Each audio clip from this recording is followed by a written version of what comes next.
I'm 22 years old and my name is Jason. Last month, I received my degree from university, complete scholarship. The entire package for years of enduring restless nights, working double shifts, and waking up at 8 in the morning. Lectures, I worked primarily alone. My parents made no payment at all.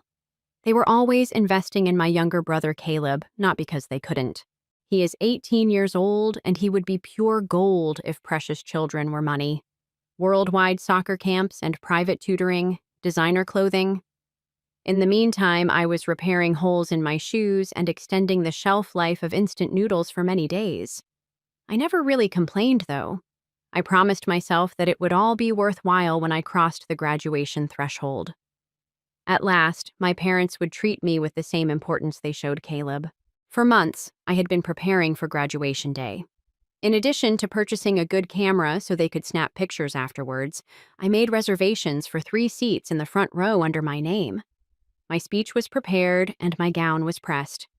Yes, I was chosen to speak as a student. Above everything else, I had hope. Perhaps foolish, but alive. I'm hoping they'll arrive. Let's cheer. Perhaps even give me a hug and say something along those lines afterwards. Jason, you have our admiration. All I ever wanted was that. I texted them the address once again the morning before the ceremony. Even though there was no answer when I called, I reasoned that perhaps they were simply running late. Or perhaps they wished to take me by surprise. When I took the stage to speak, I looked around the audience. Those faces. Parents holding their phones, sobbing behind sunglasses, and grinning so broadly that it seemed like their faces could break, but mine didn't. Reserve tags were flying in the wind like little flags of desertion, yet their seats were still empty. I then sneaked away as others gathered around me with flowers and cheers. Hearing one more mother's words made me sick. We are really proud of you. I went home to someone else's child. No missed calls, no messages. Perhaps something had occurred, I thought. However, when I accessed Instagram, because I did, of course, they were aboard a Caribbean sailing yacht when I noticed them. Senior trip for Caleb. The message showed my dad shirtless at the top like some kind of budget, my mom sipping a drink in her huge sunglasses, James Bond and Caleb laughing in the background, and a football being thrown in midair. They appeared content. Nor preoccupied nor anxious, simply content. Furthermore, I wasn't even mentioned. I refrained from crying. I refrained from screaming. I sat there looking at the screen for a long time. I then blocked them on everything and erased all of their contacts threads and any traces from my phone. When my roommate got home that night, I was still in my graduation robe and sitting quietly. "No, they didn't show up," he inquired. I just gave a head shake. I purchased a one-way ticket to Seattle the next day. I had secured a position at a computer company where I had been working remotely as an intern, and they were more than willing to let me start early. No note was left by me. After packing and taking the diploma they had never seen, I just departed. There was radio quiet for a week until one Friday afternoon. Someone knocked on my door. When I opened it, my dad was there looking older and carrying a weather-wrinkled manila envelope in one hand.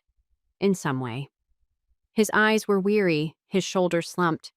He tried to smile as if we were resuming our talk from the previous weekend. "Hey, kid," he said. I remained silent, simply gazed. "I brought this to you." He held out the envelope and went on. My diploma was inside, the authentic one. The one that was sent to my parents' home. I hadn't made the necessary updates. I cautiously grabbed it from him and then turned to face him as I waited. He seemed unsure of whether to enter or remain in the hallway as he glanced around. "I didn't know," he finally responded. "It was only when we returned that I realized. Your mother mistook the event for the next day. I promise. Jason, had I known, I would have interrupted him." "A yacht was where you were," Caleb and I said. "It didn't appear to be a last-minute error." He nodded, looking down. "We made a mistake. I am aware of your mother's health. We never meant to upset you, but she's humiliated and has trouble expressing sorry." I only chuckled. Not for fun. It was the sort of shocked, empty chuckle you get when someone says something so untrue that you're not even sure how to react. It wasn't your intention to harm me, I remarked a little louder now. My entire life you have been doing it. The culmination was graduation. That made him wince. As if he hadn't anticipated my resistance. As if I were still the calm, appreciative child who didn't ask for much.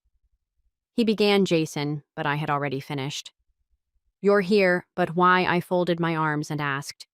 Is this a tour of your redemption? You present the diploma. Take me out to supper, perhaps. Feel like you done your part by posting a selfie. He gave a short shake of his head.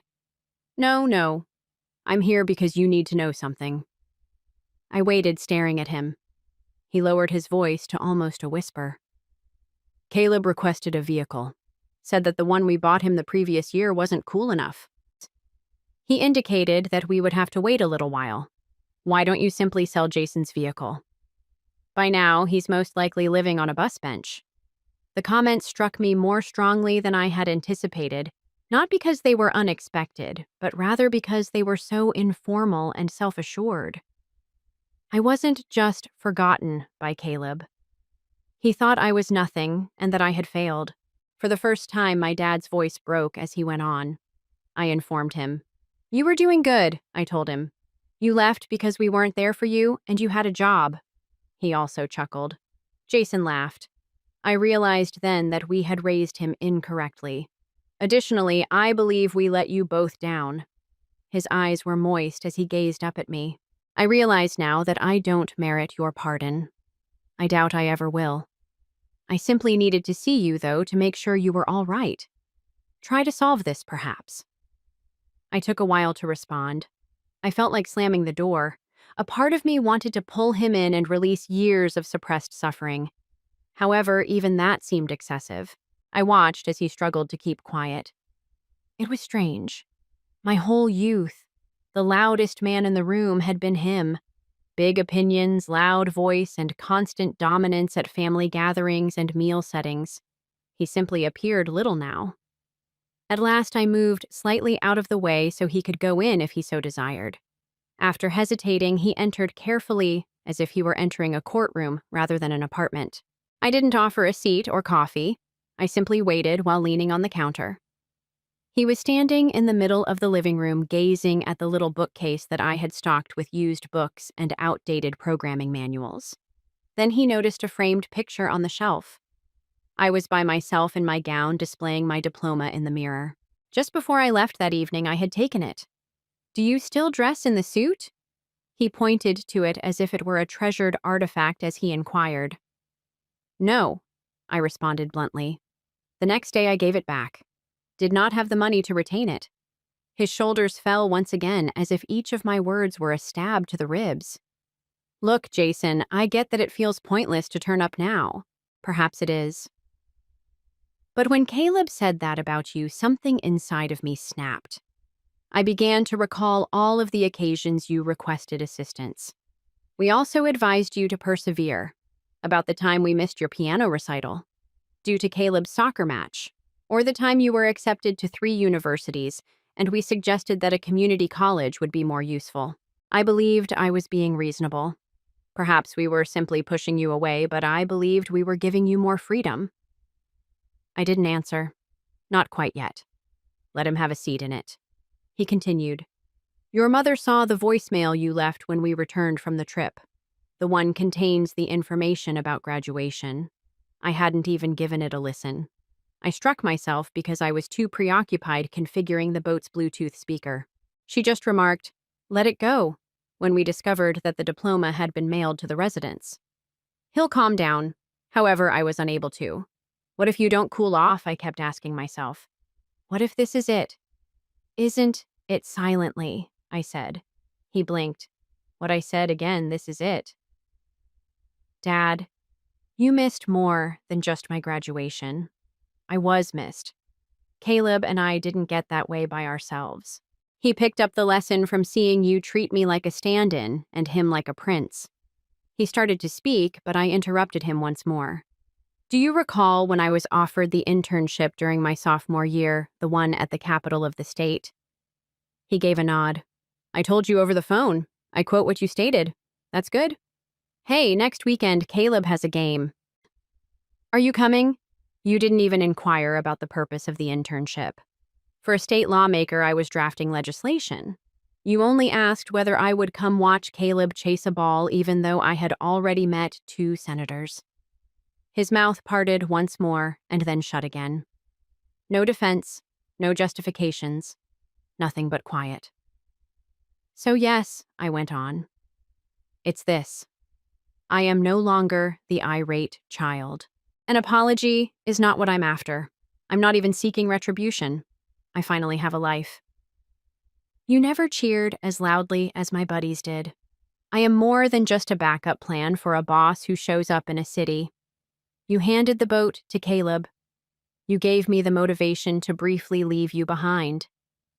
I was afraid he might weep. He swallowed hard and glanced at the floor before turning back to face me. His voice cracked as he replied, You don't have to forgive me. Can I, though? Is there anything I can do to correct it? Anything. At last, I approached the desk, grabbed my phone, and retrieved a picture. I was the one holding up the keycard in front of a black Tesla. I swiveled the screen in his direction. I said I purchased this last week, paid in full, no loans. Since high school, I have been an investor. Caleb was quietly receiving B-minuses from private tutors and blowing through 5 pairs of Jordans. I was reading about compound interest and learning how to code. What's the best part, you ask? He looked at the picture, unable to speak. That automobile was out of your price range, not even close. Caleb now desires one.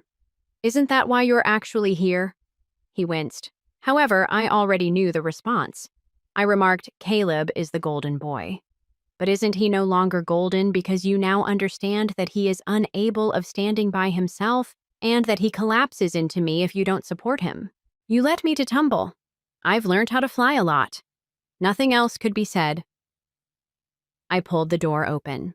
In the entryway, my father paused. I'm really proud of you, Jason. He turned to go when I nodded once too late, but he turned back and whispered something. I was surprised. More than everything he had said so far, it showed me. If that's the case, I pray Caleb never learns your residence. After that, he left, and I stood there pondering his exact meaning, until the following week when I had a knock on the door that wasn't from my landlord or a delivery man. I looked at the individuals. Caleb was beaming as if he had just won the lotto. I was slow to open the door. I simply gazed as the person's heart began to speed. It was something more difficult to identify than terror. Disgust. Perhaps. Incredulity. That smile of his. It wasn't informal. It was arrogant. As if he had come to get what he believed was rightfully his. After 3 quick, assured taps, he knocked once more and leant little too near the door. I know you're in there, Chase, he continued. Please don't make me stick out here like an outsider. It nearly made me chuckle. Slowly, I moved away from the door. I had my phone with me, prepared to call security if necessary. I did not, however, push the call button. Not quite yet. I was curious to know his thoughts. He continued to speak. Clear yet muffled voice. Man, please stop acting this way. All I want to do is chat, not a drama. You're doing great, Dad replied. New vehicle, new location, and congrats. A pause occurred. Speaking of the automobile, actually, it's sick. The 3rd model. Correct. Everything is dark. You've always liked that tidy appearance. A silence again followed by a chuckle. You can even afford something like that after all. That statement struck me more strongly than I had anticipated, though, so I suppose being the dull one eventually paid off. It was the precise way he used to speak to me when I was a child, not because it was offensive. Dull. The term was always that. Caleb was either punished for sneaking out or flipping off diving boards. I was working on my schoolwork, preparing in advance, avoiding difficulty. You received notice. I was given a label. Our parents found it simpler to write me off as uninteresting than to acknowledge that I was subtly surpassing their expectations. Caleb went on, I'll leave you a number. Have you got a new phone?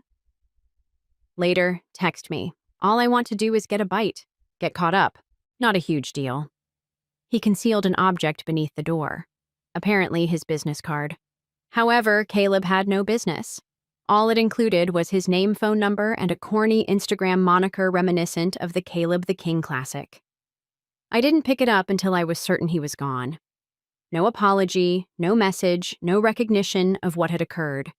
He assigned himself a moniker and a number. For the following few days, as usual. I didn't answer. Not that I was tempted.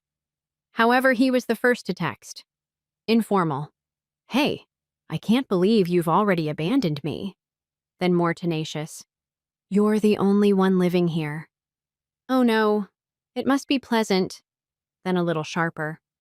Do you believe that you are now superior to everyone just because you have a Tesla and a job? I disregarded all of the messages, but I felt a change in my gut. I suspected he wasn't there by himself. I suspected that my father had sent him to see how things would go, or worse, to get something from me. Caleb never found me according to that last statement. Perhaps there was no worry. It may have been a warning. Then, however, strange things happened. One morning, Caleb was resting on the hood of my car as I came downstairs. Simply waiting. He waved and smiled at me as if we were roommates in college running into each other in a supermarket. Calm down, dude. All I wanted was a close-up look at the automobile. You must go, he replied. I informed him. He sneered. All right, relax. Don't pretend that I'm the federal government. I'm only appreciating your accomplishment, dude. To be honest, I'm glad for you. I had the opportunity to inquire, but I remained silent. He went on, dropping his voice and gently leaning in. Do you work in finance or something, like the lottery? Crypto? What is the matter? I gave a head shake. Hard work. He obviously didn't buy it as he raised an eyebrow. No. Jace, hurry up. You've always been intelligent, but not to this extent. A Tesla. An apartment in a high-rise building. Either someone left you anything or you hit it big. It sounded like a joke from him. However, the tone was not reflected in his gaze. They were astute and strategic. I earned it. I said it again. And you must go. He didn't press any harder, to his credit. Simply tapped the car's roof and replied, Okay. However, I wouldn't object to you lending a hand to your small brother if you're feeling giving. You know I'm having trouble with my vehicle. Just something respectable. Even a pre-owned Audi or Beamer is a step forward. Only one step. He hesitated. I owe you nothing. I said, not an explanation, not a car, not even this discussion. He took a moment to blink. He lost his mask. Whoa. All right. Now that he was a big man, he turned and left without saying anything more. I saw him leave. I didn't trust him to not circle back while I wasn't looking, not because I was scared. The days that followed were calm, too silent. He didn't text and didn't return. I began to calm down, thinking that may be it. Perhaps he had received the message. However, I received a call from a banned number late one evening. I let the voicemail go, then another, and yet another. I picked it up for the third time. A moment of quiet fell. Then a low, nearly whispering voice. I shouldn't have been so humiliated by you. Do you believe that you are now untouchable? Do you really believe I won't figure out a method to balance the score? I said nothing at all. I am aware of what Caleb stated. Items you wouldn't desire. Our parents are aware of the small side business you launched your sophomore year. Do you recall the laptop you took out of the university lab, the one you didn't bring back? My stomach turned over. After he hung up, I became aware of something. He wasn't only there to sulk. His purpose was to extort me. That night, I didn't get any sleep. Long after the call was over, I could still hear Caleb's voice. It had been years since I had given that laptop any regard.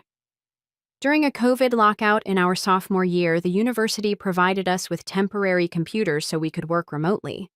At the conclusion of the semester, the majority of individuals sent theirs back. I didn't. Not intentionally, but the IT department just stopped responding to tickets because mine collapsed soon before exams and they were overloaded. I cleaned the computer, repaired it myself, and utilized it to create my first coding tasks as a freelancer. It was foolish. Technically dishonest, yes, but not really a crime. I knew Caleb, though. Truth didn't matter to him. Control was important to him. I received 3 additional messages from burner phones by morning. They were all evasive threats disguised as genuine worry. I would hate for parents to believe that their ideal kid used stolen goods to build his future. If your employer found out, how would they feel? You believe your small tower is secure up there. You're not. That final one had a picture of my apartment complex from the other side of the street. My hands shaking, I gazed at it for a long time. It came from a seething wrath that had been building for years, not from fear. Like he did with our parents, Caleb believed he could subdue me. He believed that I would give in, pay him off, give him the keys to an apartment or a car, and call it quits. However, he was unaware that something had changed. When our parents failed to remember my birthday for 2 consecutive years, I wasn't the same Jason who kept silent. When Caleb partied, I wasn't the Jason who worked double shifts. Does anyone have money for studying abroad? Jason used to tell himself that I wasn't the same person. Just get it through to graduation. I was no longer surviving. I finished playing defense and started constructing. I started by sending an email to the legal department of my business. I was succinct, professional, and proactive. I explained that none of their work had ever come into contact with the university laptop, acknowledged my error, and notified them about it. I've even included the files and logs from my switch to my new configuration. Caleb wasn't going to catch me off guard, but I wasn't sure whether he was bluffing. They responded in a matter of hours. One of the partners told me that was not a problem and thanked me for being honest. You have been a tremendous assistance. The email was read. Don't allow somebody to use your history as a weapon. With that armor on, I proceeded to step 2, revealing Caleb's true nature. I wasn't seeking petty retribution. I didn't want to embarrass him online or have him jailed. I wanted something cleaner and easier. I wanted to cut him off. He flourished as a result of my parents' indulgence, financial support, justifications, and safety net. However, what if that net vanished? What if they had my perception of him, rightfully so? Dangerous and lazy. I started putting everything down in a new document. Nor gossip, nor trivial tales. Dates, facts, screenshots, and messages he gave me boasting about cheating on his girlfriend, falsifying his father's checks, and fabricating internship paperwork to gain admission to his expensive private school. Pictures showing him having a good time on the family's dime when he was studying overseas. The whole digital footprint of a golden child who had never worked a day was sent to Venmo receipts and direct messages. I wrote just one phrase and forwarded it to our parents. Since you did not attend my graduation, think of this as my speech that was postponed. They didn't respond. Not immediately. However, I woke up to a barrage of alerts the next morning. Mom, is this authentic? This isn't genuine. Tell me. Jason, we must speak. Give us a call. My father. Where did you purchase this? We didn't know. I apologize. Then, Caleb, you believe you're intelligent? Do you believe that anything will be fixed by this? You will never be chosen above me. Never. I hope we don't cross paths again. This time there are no threats, just poison exposed and undiluted. I didn't answer. I didn't have to. All the work was done by the silenced. An old neighbor told me throughout the course of the next week that my parents had financially distanced Caleb from me. No longer free rent, no more allowance. They even terminated his contract, making him vacate his residence in the heart of the city. It seems like my mother wept for 2 days. My dad completely stopped answering Caleb's calls. I didn't rejoice. Not quite. However, knowing that they had finally seen the truth brought them a sense of tranquil contentment. Caleb, for his part, attempted to strike back. A few days later, I received a call from the IT office at my former university. An anonymous tip had been made that I had taken something from the school. However, I had already sent them an email outlining everything and even offering to cover the laptop's cost at that point. They dismissed it with a laugh. Weeks prior, I had already contributed to their STEM scholarship fund. I was even recalled by one of the filmmakers. We receive these advice from envious siblings more often than you think, they said when they called back to reassure us. I couldn't resist grinning. Caleb sent me a letter the last time I heard from him. A letter in hard copy. Poor penmanship. It seemed as if he had written it at the rear of a petrol station. No address for return, no envelope, it stated. You ruined everything. You're just bitter even if you believe you're so noble. You couldn't handle the fact that they loved me more? Well done on your victory. Nothing. Last Saturday, after reading it once, I threw it in the garbage. I saw the sun strike the side of my Tesla as I stood in the parking garage of my new office building. Caleb, our parents, and the years of being shunned were not on my mind. For once, I didn't feel the need to prove anything to anyone, and I was reflecting on how far I'd come. Not as a trophy, but as a memory of who I was, what I went through, and the version of myself who crossed the stage without receiving any applause and continued. I still have the diploma on my shelf. I'm here because of Jason, and I have only just begun. Story 2. Hey, this has been eating at me for a while, so I'm finally getting it off my chest. The whole situation with my family was infuriating, and I never imagined it would blow up like this. Honestly, I'm still in shock. Buckle up, because you're not going to believe this one. I'm Oliver, the older brother. Growing up, I was always the one doing the heavy lifting, while my kid brother Liam somehow got away with murder. I'm 26 now, working a standard 9 to 5, still figuring things out, but I've always been the responsible one. And you know what I didn't mind? I was raised to believe hard work pays off, even if it's a slow climb. Liam, on the other hand, absolutely loathes effort. He's a master manipulator. Somehow, he always gets whatever he wants on a silver platter. New gadgets? Check. Designer clothes? Check. Surprise vacations? Check. Meanwhile, I'm stuck with the chores, cleaning the house, running errands, handling the stuff they didn't feel like dealing with. Our parents, mom and dad, were a lot stricter with me. You have to earn your keep, they'd say. Life isn't going to hand you anything. That was their mantra.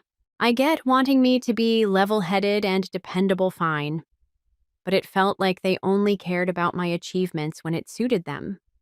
If something needed doing, it was always me they came to. Liam could break a vase, and they'd tell him it was no big deal. I lost my keys once, and they treated me like I'd committed a felony. I'll never understand why I had to prove myself so relentlessly while Liam coasted. But I learned to accept it for a while. Because hey, as long as the bills were paid, the house was in order, and their golden boy was living his dream. I was happy to stay in the shadows. At least that's what I told myself. If there was a big decision to be made, I had to take the lead. But when it came to Liam, he was treated like some kind of prince. No matter what he did, it was always like he could do no wrong. This dynamic was something I learned to deal with over the years. Sure, I didn't get all the flashy things, but I had something they didn't. Independence. I had a job at 16. I worked my way through school, and I've always managed to keep things together. But Liam, he never lifted a finger. It drove me crazy seeing how they'd bend over backwards for him. But things really started to hit the fan around his graduation. It was a big deal for our parents. They made it out to be some kind of grand achievement. Liam had barely passed his classes. I mean, he scraped by. He never put in the effort, but they were so proud of him. And what did I get? Well, you'll find out the day of the graduation celebration. We had a small family gathering. Nothing extravagant, but they sure made it sound like the world was watching. They had a cake with his name on it, balloons everywhere, and all sorts of decorations. It was as if this was the most important day of the year. And for them, I guess it was. I don't want to sound bitter, but it's hard not to when you've been in my position. It was like they were so focused on Liam that they didn't even consider the things I'd done. I kept things running smoothly around the house. I helped pay bills when Dad's job didn't cover everything. I dealt with the grocery shopping, the laundry, and all the other stuff that comes with keeping a household together. And then came the presents. Liam had gotten his shiny new car, a present our parents had barely been able to afford. In fact, I later found out they had taken out a loan to cover the cost. I wasn't angry about the car itself, but the fact that they couldn't afford it yet, they still went ahead and bought it for him. Well, that part stung, especially when they barely acknowledged the sacrifices I'd made. Then it was my turn. I tried to push the feelings aside. I didn't want to be that guy, the one who complains just because he doesn't get a shiny gift. But what I got was, to put it lightly, a slap in the face. I sat down on the couch, waiting for my turn, trying to hide the anxiety bubbling up inside me. It was like I already knew what was coming. Mom smiled at me, but it wasn't the warm, loving smile I was used to. It felt different, almost condescending in a way. "Oliver," she said, her voice soft, almost too sweet. "We know you're so responsible, and we just wanted to make sure you have what you need for your future. We thought this would be practical." I tried to smile back, trying to mask the frustration building inside me. I didn't want to seem ungrateful, but I was already bracing myself for disappointment. I had to keep it together. That handed me a small box. It felt light, and when I opened it, I wasn't prepared for what I saw. Inside the box was a stack of household cleaning supplies, paper towels, sponges, dish soap, and the like. My heart sank. There were no words. No words from me, at least. I stared at the contents for a few seconds, my mind trying to process it. "Mom, Dad." I started, but my voice faltered.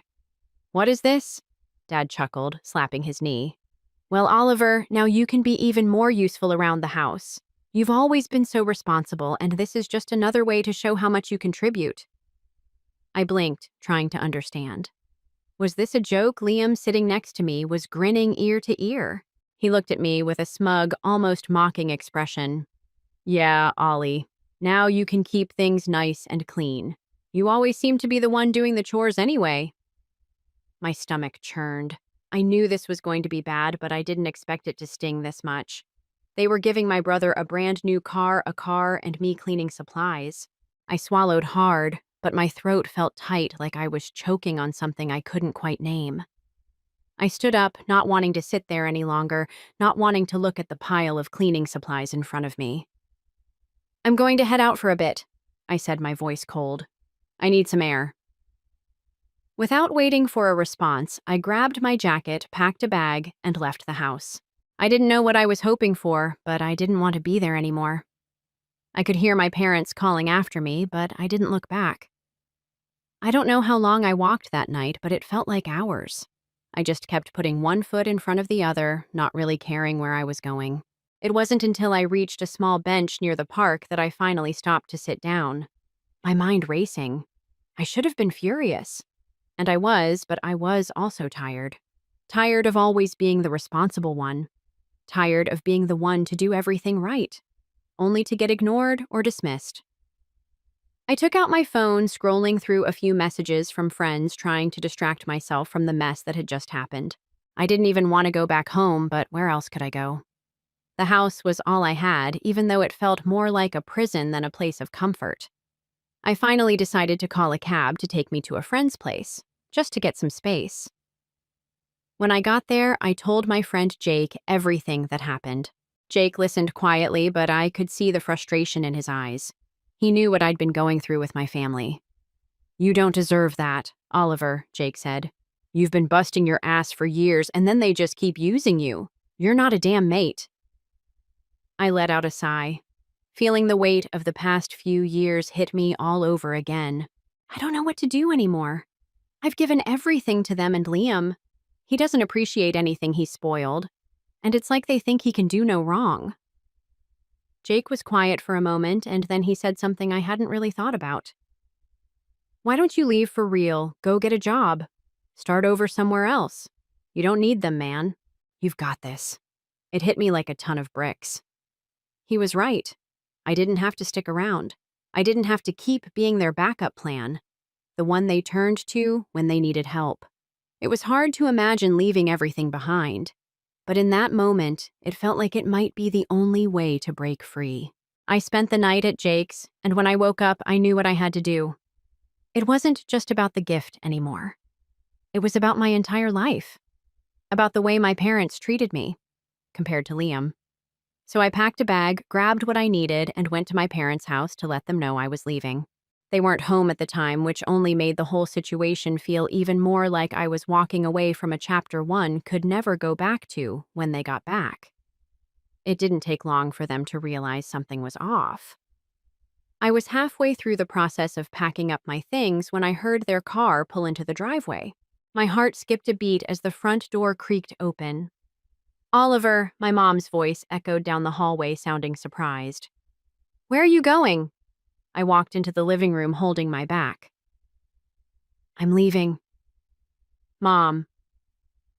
"What?" Her voice faltered. "Where are you going? You can't just leave like this." I kept my tone steady, but I could feel the tension building. "I've been carrying this family for too long. It's time for me to go. You and Dad don't need me." "Not really. You've always had Liam for everything else." The look on her face was one of disbelief, like she couldn't process what I was saying. "Oliver, you know we depend on you. You've been so helpful. And now this. This is the thanks we get." I didn't let her guilt trip me this time. "I've been helpful because you've never given me a choice. You've always expected me to clean up after everyone. Liam does whatever he wants and you keep giving him everything." "Well, I'm done." Dad stepped into the room looking almost confused. "What do you mean you're done? You're going to leave the family? After everything we've done for you?" "You've done nothing for me, Dad," I replied, keeping my voice calm. "Liam gets a car and I get cleaning supplies. That's how much I mean to you." Mom's face twisted into something close to panic. "You don't understand. We've been making sacrifices for your future. You're not seeing the bigger picture." I shook my head. "No, Mom. I'm done seeing the bigger picture. You've never seen me. You've only seen what you can use me for. But I'm not doing this anymore." I turned to leave, but Liam stepped into the doorway, a smug expression plastered on his face. "Wow, Allie leaving already." "Yes, you can't handle the family spotlight. I mean, I just got a brand new car for graduation." "What do you have a bag of cleaning supplies?" He laughed, and I could feel my blood boiling. "Shut up, Liam," I said through gritted teeth. "You don't have a clue." Mom shot him a glare, but then turned back to me, her voice a bit more frantic. "Where are you even going to go? You can't just leave us like this." I didn't answer her immediately. I simply walked out the door, leaving everything behind. It wasn't until I was in the cab heading to a small apartment I'd rented that same morning that I felt the weight of what I'd just done for the first time in years. I felt free. The following year was a blur. I found a 9-to-5 job in sales just to keep things steady, but my real plan was always the side hustle. It took time, a lot of hard work, and plenty of late nights. But after a few months, I started seeing the results. I was making money online. Not just a little, but enough to start thinking bigger. I was no longer dependent on my family, no longer living in the shadow of my brother. But as I started to succeed, that's when the call started. I had gone from living paycheck to paycheck, relying on my parents, to a self-sufficient adult with financial freedom. I wasn't a millionaire yet, but the sense of independence and control over my life was worth more than anything. It felt like a huge victory. Every time I checked my bank balance, seeing the numbers climb. But of course, as my success grew, so did the need for my family to reach out. It all started with a text from my mom. At first, it was casual. She was trying to sound like everything was normal. "Hey, Oliver, how's the new place? I hope you're settling in well. Have you been able to keep busy with work?" I could tell this was a thinly veiled attempt to see if I bite and talk about what I was doing. So I responded, keeping it simple and vague. "I'm doing well. Work's keeping me busy. But it's going good." That was it. A couple of days went by before I heard from her again. This time, it wasn't just a check-in. The tone was different. "Oliver, your dad and I have been thinking. We're really proud of you. You've always worked hard, and we just wanted to tell you that we're here for you no matter what. I could feel the tension in her words. It was almost like they were testing the waters, hoping to open the door for something more. I knew exactly what they wanted, but I kept my reply neutral. Thanks, Mom. I appreciate it. A week later, I got another message. This time it wasn't from her, but from Liam. Hey, Ollie. Hope you're doing all right. I know things are a bit tense between us, but I just wanted to check in. How's work going? I've been thinking about you, Liam. Thinking about me. That was new. He had never cared about anything except himself. I didn't want to be petty, but I also didn't want to pretend like everything was fine. So I replied with the same vague answer I'd given Mom everything. Good work's going well, and I'm staying busy. A couple of days later, my phone buzzed again. This time it was my mom calling. I hesitated for a moment, then answered, "Hello, Oliver." "Honey, it's Mom," she said, sounding almost sweet. "I hope you're doing well. Your dad and I were just talking. We were wondering if you could come by soon. We really miss you. You know it's not the same without you here." My stomach dropped. It felt like a trap. They hadn't missed me before. At least, not in the way they were claiming. It had been months since I left, and all of a sudden they wanted to act like they cared. I could practically hear the desperation in her voice. "I don't know, Mom," I said, trying to sound neutral but not giving in. "I've got a lot going on here. Things are different." She was quiet for a second, and I could hear her breathing on the other end of the line. I waited for her response, knowing this was coming. "Well, it's just that with everything that's been going on, we've been struggling a little. You know, with your brother's car and all, and with the bills stacking up. It's been a lot for us lately. We could really use your help." There it was. I knew it. They had been in debt, taking out loans to buy Liam his car, and now they were struggling to keep up. They hadn't thought of how they would manage long term. And suddenly, they were remembering. I existed. But it wasn't because they were concerned about me. It was because they needed something. My heart tightened. "I don't know what you expect from me, Mom. I'm not coming back. I've built my life here." I heard her voice falter. "We know you're doing well, Oliver. We just thought you could help us out a little. That's all. Just to get back on our feet." I didn't respond right away. I was processing what she was saying, how easily they expected me to just drop everything, return to the house, and fix their mess. "Listen, Mom, I'm not coming back. You and Dad have made your choices. You decided to put everything into Liam. You can't just come to me when things get hard. You can't expect me to fix it." There was a long silence on the other end of the line. Then finally, my mom spoke, her voice almost pleading. "Oliver, please. We've made mistakes, but we're trying. We really need you." I wasn't sure what I felt anymore. Anger, sympathy, resentment. A mix of all of those. I had worked so hard to get away from that place, and now they were trying to manipulate me into coming back to be their backup once again. "I can't help you," I said, feeling my resolve solidify. "I've worked too hard for this. I'm not going to put myself back in that situation." That was the first of many calls. They came more frequently over the next few weeks, each time more desperate. Mom and Dad, each with their own version of pleading, reminding me how much they needed me, how much they'd sacrificed for me. They even mentioned Liam, talking about how his grades were slipping now that he had the car, and how he couldn't handle the pressure of adult life. But every time I refused, they pushed harder until the call stopped coming. The silence was almost worse than the constant begging. I knew they were upset. I knew they were angry. But that didn't stop me from living my life. Then one day, I got a message from Liam. This time, it was different. It wasn't just about checking in or saying he missed me. It was a cry for help. "Oliver, I need you to help me. Things are getting out of hand. That's been really upset lately. And Mom, she doesn't know what to do. We're in serious trouble." I didn't respond right away. I wasn't sure if I should even reply. What did you want from me? What was he trying to pull? Finally, after a few minutes, I decided to send a short reply. "What do you want from me, Liam?" His response came quickly, and the urgency in his words was clear. "I'm serious, Allie. We're in debt. We can't handle the car payments. I don't know who else to turn to. I could feel my heart sink. This wasn't just about them anymore.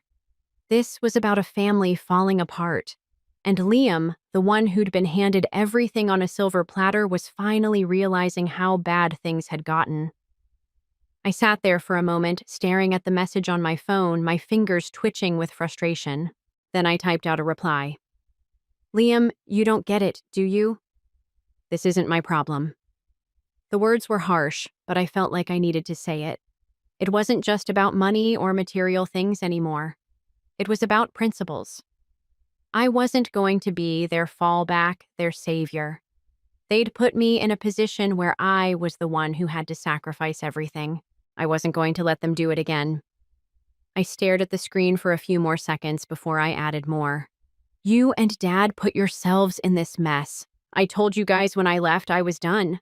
I'm not coming back to fix things for you. Don't ask me to.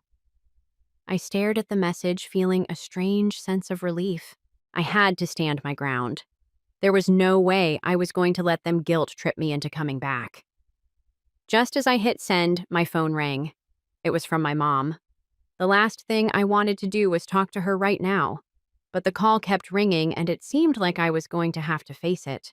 I picked up with a deep sigh. Hello, Oliver. She started, and I could already hear the crack in her voice. She was trying to keep her composure, but the desperation was obvious. I don't know what to do. You need to come back. Your dad. He's not handling things well. He's been so upset, Ollie. I'm just worried about him and Liam. Well, he's not doing well at all. His grades are slipping. He doesn't know how to manage everything. It's just getting worse. I clenched my jaw, my patience wearing thin. Mom, I don't care about their problems. I have my own life now. I told you I wouldn't come back. You chose to spoil Liam and ignore me for years now. When things are hard, you want me to drop everything and fix it, no. There was silence on the other end of the phone. I could tell she was hurt by my words, but I wasn't about to apologize. Not this time, Mom. You need to figure this out on your own. I continued, my voice growing more firm. I'm not responsible for your financial mistakes. I'm not your backup. Her voice trembled. I'm not asking you to fix everything, Oliver. We just thought maybe you could help us out just a little. It's hard and we don't know who else to turn to. I could feel my temper rising. You thought you could just ignore me when I needed help, and now that you're struggling, you think I owe you? What happened to your perfect family that didn't need me, the one where everything was supposed to be fine? As long as Liam had everything handed to him. Her voice cracked. It's not like that, Ollie. We've made mistakes, but we're trying to do better now. Please just come home. I felt a bitter laugh rise in my throat. I'm not coming back. And I'm certainly not going to keep bailing you out. You can't just call me when it's convenient for you. You made your choices, Oliver. Please. She started, but I interrupted. No, I've heard this all before. I'm not your solution. You want to fix things? Start with Liam. He's the one who's got the luxury car, the one who's never worked a day in his life. You want to know what adulting looks like? Stop using me as your crutch and figure it out yourself. I could hear her sobbing now, the tears coming through in her words. You don't understand, Ollie.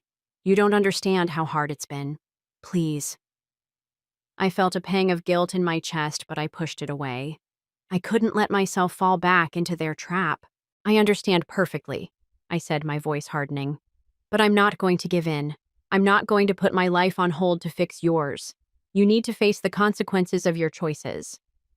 I hung up before she could say anything else. Letting out a long breath, my hands were shaking.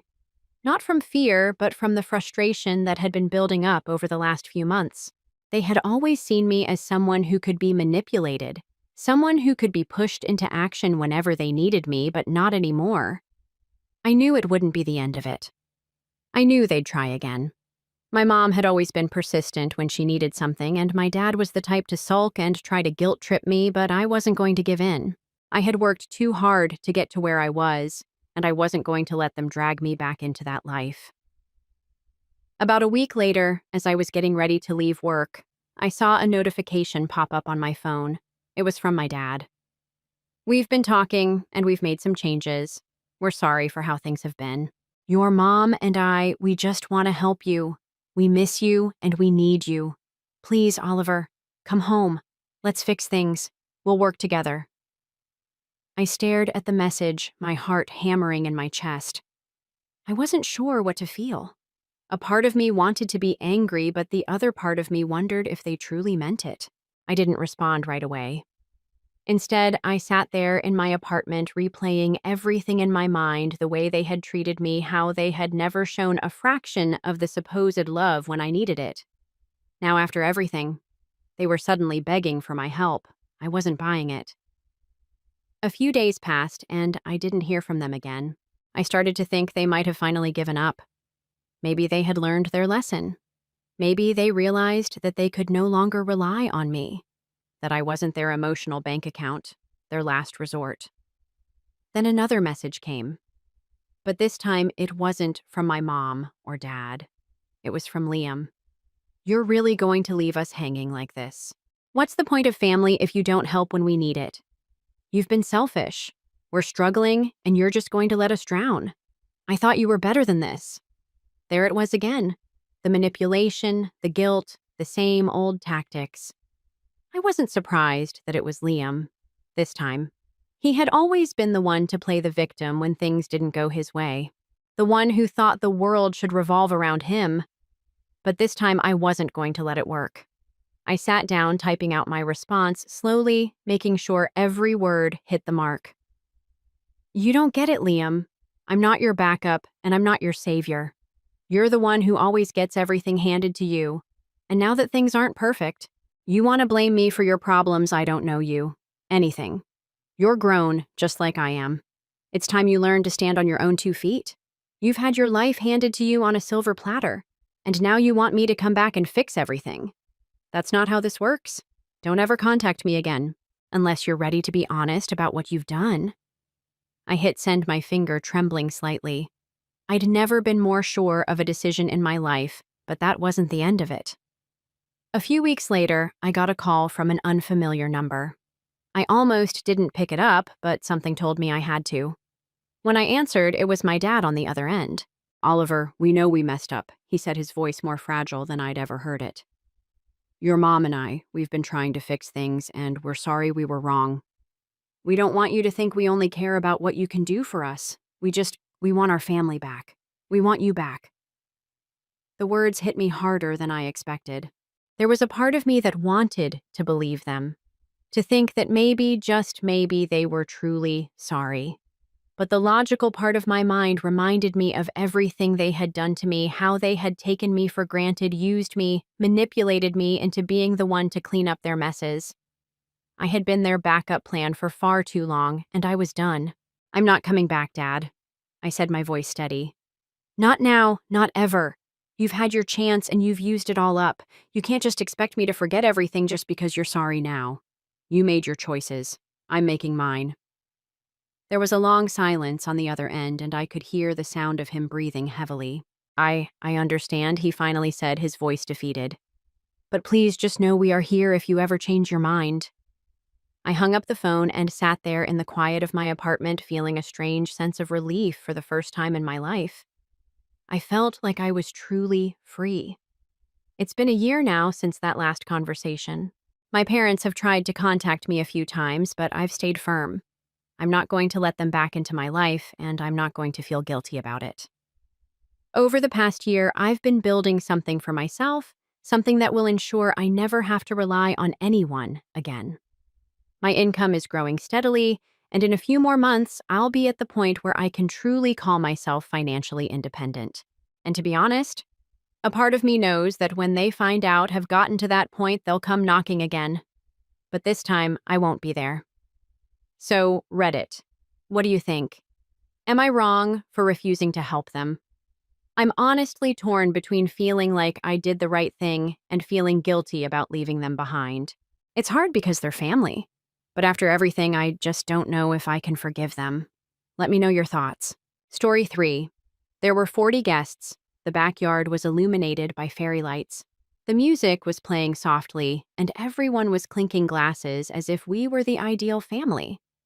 When my dad's sharp, loud, and degrading voice pierced the air, I was standing there with a polite smile and a drink that I hadn't even touched.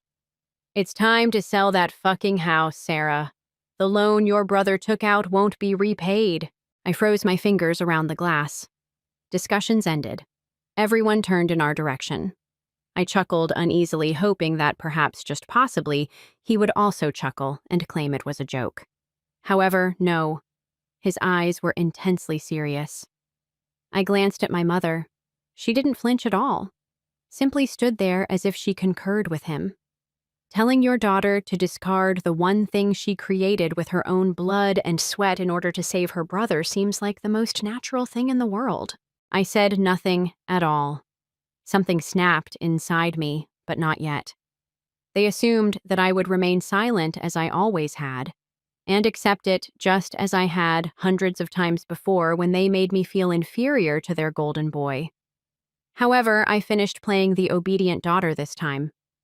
I looked at my brother Ryan, who was standing there looking like he should be on a magazine cover wearing a branded shirt and a fake Rolex. In actuality, he was unable to cover his growing debt, let alone his auto loan. He didn't even appear embarrassed. He simply grinned as if he knew I would give in. Perhaps I would have too. I still yearned for their approval years ago. I used to believe that family meant silence and sacrifice, but she was no longer that version of herself. I put my glass down gently and pretended to be at ease, but there was thundering in my heart. Not out of fear, oh no, from self-control, because I felt like screaming. The injustice of it all made me want to shout at the top of my lungs. However, I didn't. All I had to do was smile and utter the 7 words that caused everyone in that backyard to stop breathing. "Next, begin packing. You have 30 days. My father's face contorted. "What are you discussing?" I cocked my head, relishing the occasion. "You're not really sure, are you?" the throng whispered. There were whispers in the air. My mother appeared perplexed. My brother's mouth tightened. Leaning slightly, I spoke in a cool tone. "Now that you've been residing in my home, I want it returned." My ears ached from the thick silence, and I realized this was only the beginning as their faces went white in the string lights. They believed they knew who I was. However, I was going to do something that no one had ever thought of. Because I was quiet, courteous, and never made a scene, people always thought I had it easy. I must have been the most popular kid. They were mistaken. It had been Ryan from the start. Ryan with the fake charm and the large brown eyes. He appeared to be wearing a high-end suit. He was born to be great, according to my parents. They blamed the world each time he failed. They pretended it was luck each time I was successful. I received all A's. They gave a nod. Ryan received a C- for passing. Let's rejoice.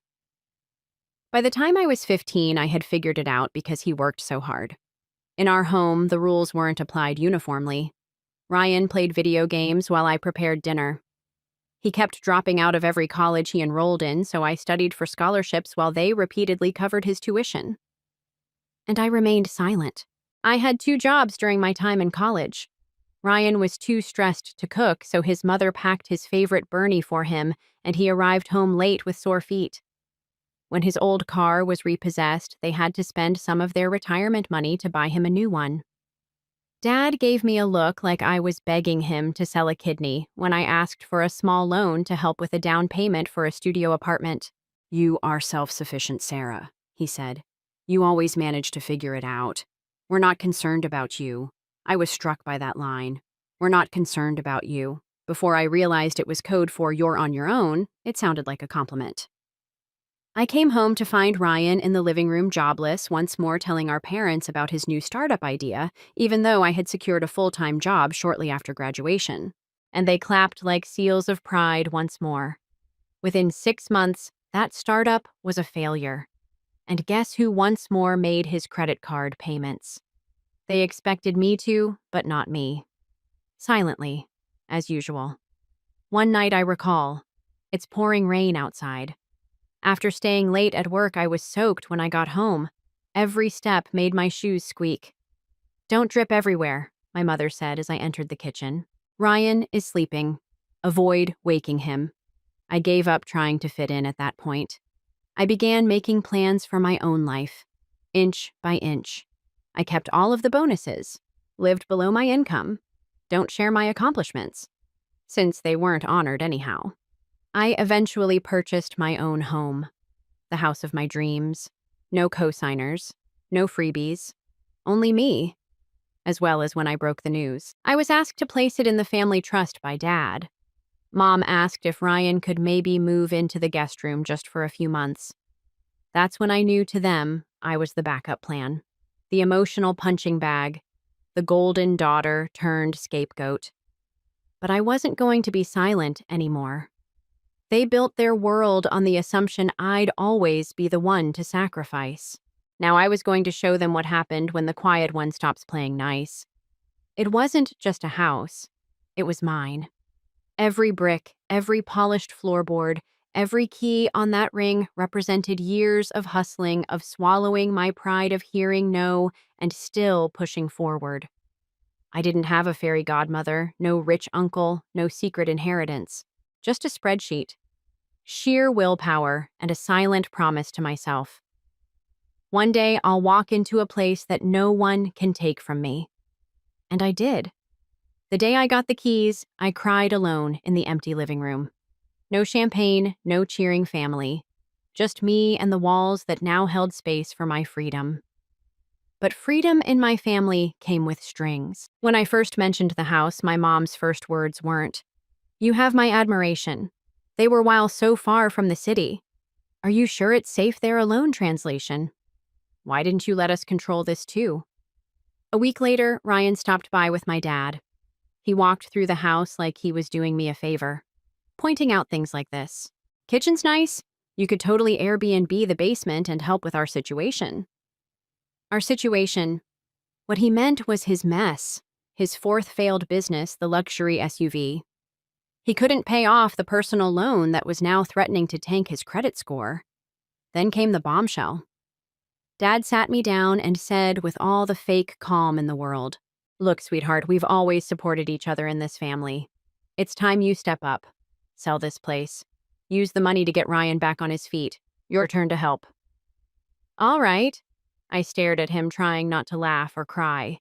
My turn, as if I hadn't been silently helping my whole life while Ryan ran through every opportunity like it was a toy he got bored of. I nodded slowly. "Okay, I'll think about it." And they thought they'd won. But in my mind, something dark and razor sharp had already started forming. I wasn't going to sell, not even close. Instead, I made a quiet call to my real estate lawyer. I asked him how to set up a private LLC. I transferred the deed into it, made sure nothing was traceable to me publicly. Then I made another call to a property manager. I told them I was moving abroad for work and needed someone to handle the house. In truth, I was moving just 15 minutes away into a small rental nearby so I could watch everything unfold. 3 weeks later, I handed over the keys to my parents. I'm going to lease the place for a while. I told them, "You guys can stay here rent-free for now. Just help me keep it in shape." Their eyes lit up like they'd won the lottery. I smiled because they had no idea. The clock had already started ticking. The day I moved out of my own house, no one saw it coming. I packed my things in silence. No drama, no teary goodbyes. Just one suitcase, a laptop bag, and a card. The felt foreign after years of swallowing rage. I left behind the custom furniture, the plush rugs, even the artwork I had saved for months to buy. It wasn't giving up. It was bait. My parents had moved in 2 days prior. They were still getting comfortable, already complaining about the water pressure and saying the lighting wasn't warm enough. Dad had dragged Ryan's old gaming chair into the living room like belonged in a museum. Meanwhile, I slipped away into a simple rental. At least that's what I let them believe. It was a modest house in a quiet neighborhood with a small garden out front, tidy, unfussy, peaceful. But here's the twist. I own this one too. Bought it under a different LLC, different address on the paperwork, different name on the mailbox. It was all legal, invisible. My second home was mine, hidden in plain sight. I even had fake lease papers made just in case they snooped. The next week, I invited Mom for tea, hoping to drive the nail in further. She looked around the humble place and barely concealed her smirk. "Bit of a downgrade, isn't it?" she said, sipping her chai with that sweet, coated venom only mothers can perfect. "But at least you're learning to live within your limits." I grinned. "Yeah, I'm trying." Dad came by later that week, brought me leftovers like I was a charity case. "Hard to see you here after that beautiful house," he said with a sigh. "But at least you're not paying a mortgage anymore." I wanted to scream, but I didn't. I let them believe at all that I was broke, that I'd sold the house for Ryan, that I had once again played the dutiful daughter who gave up her dreams for her family. And that's what stunned them the most. They thought I had nothing left. Ryan came over one day, tossed his car keys on my table like I was still the family. "Help. He said I might need some help with the insurance on my BMW. Things are tight." I nodded, like a broken doll, of course. Then I turned off my phone for the rest of the day. The truth was, every visit, every smug smile from them was feeding the fire I had been building. Not out of hate, but clarity. They needed to believe I was down and out because when the curtain dropped, I wanted the gas to hit their lungs like ice water. This wasn't just a plan. This was a performance. And the best scenes were yet to come. The backyard was lit with fairy lights, laughter, and the kind of smug joy that made my stomach churn. It was Ryan's lone celebration party. Yes, that's what they called it. Apparently, my parents had miraculously managed to get his debts paid off. And tonight was a toast to his fresh start. They acted like they'd saved the world. Not a single soul knew they were living in the house. They thought I had sacrificed. Not one person knew the truth. I stayed quiet all evening. Polite smile. Silent laughter. For hours, I nursed a single glass of sparkling water. But my parents were enjoying the attention. Every time they complimented their golden son, their voices rose. For her brother, she sacrificed everything. It was loud enough for the neighbors to hear Mom say that about Nazreen, sold the home of her dreams. What a selfless girl we raised. She prioritizes her family above all else. Dad smirked at me and continued, as if I were a dutiful servant receiving a trophy for my participation. Then it took place in the center of the backyard. Ryan was discussing redemption and second chances while intoxicated. To get attention, my dad clinked his glass. He gestured toward me as if I were a dog and said, "I just want to take a moment to acknowledge my daughter. She gave up everything, sold her home, her hope for the future of her brother." Everyone gave a clap. 40 people cheering a lie. Then he said it. Something deep inside me was snapped by that line. She did it without hesitation. And truthfully, I have no doubt that she will step up if we ever need her again. That's the role of family. Laughter, gnats, glasses clinking again.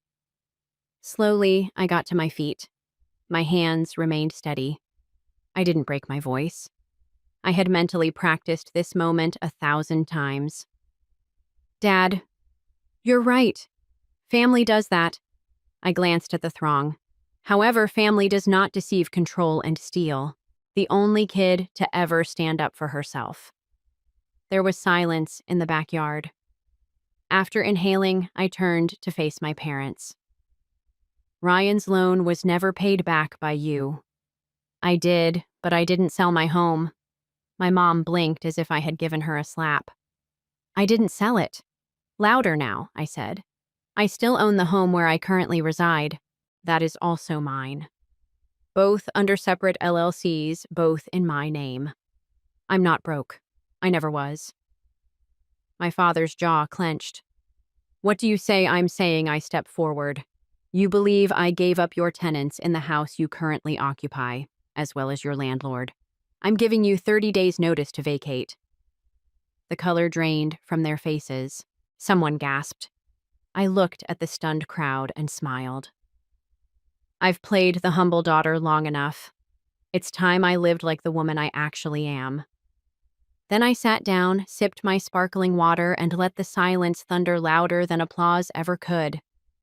The days after the backyard party were like walking through a battlefield, except I was the only one still standing. My phone blew up the next morning. Missed calls from Mom, voicemails from Dad. Even Ryan had the audacity to text me calling me dramatic for exposing the truth in front of everyone.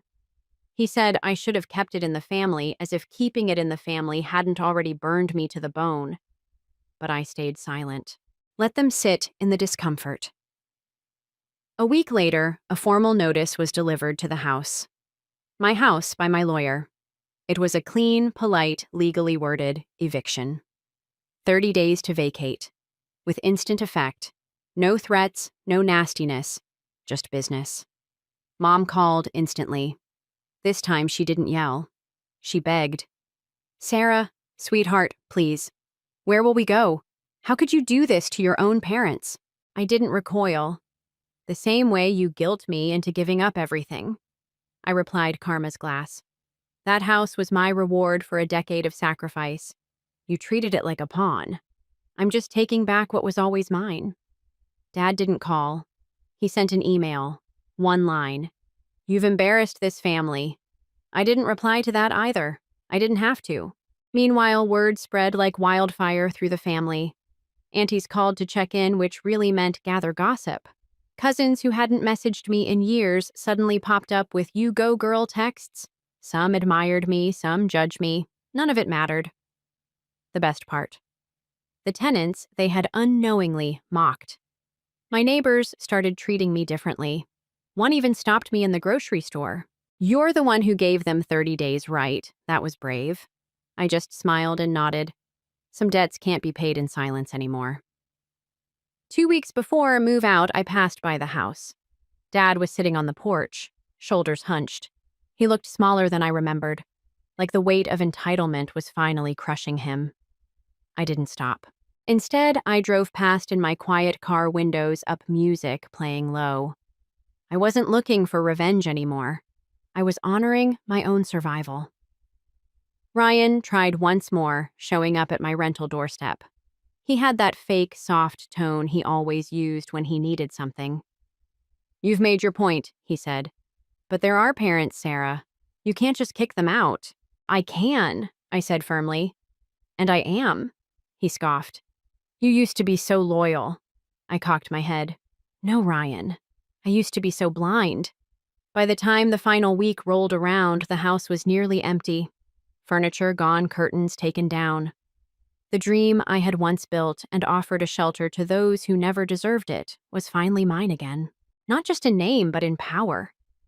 And when day 30 came, I stood at the gate as they drove off. Not a word was exchanged, but their silence was louder than any apology they never gave. It didn't take long for Ryan's carefully spun web of lies to start unraveling.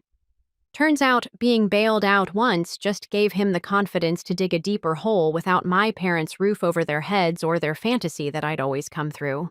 They all began to feel what real pressure tasted like. And Ryan, he cracked first. First, there was a phone call.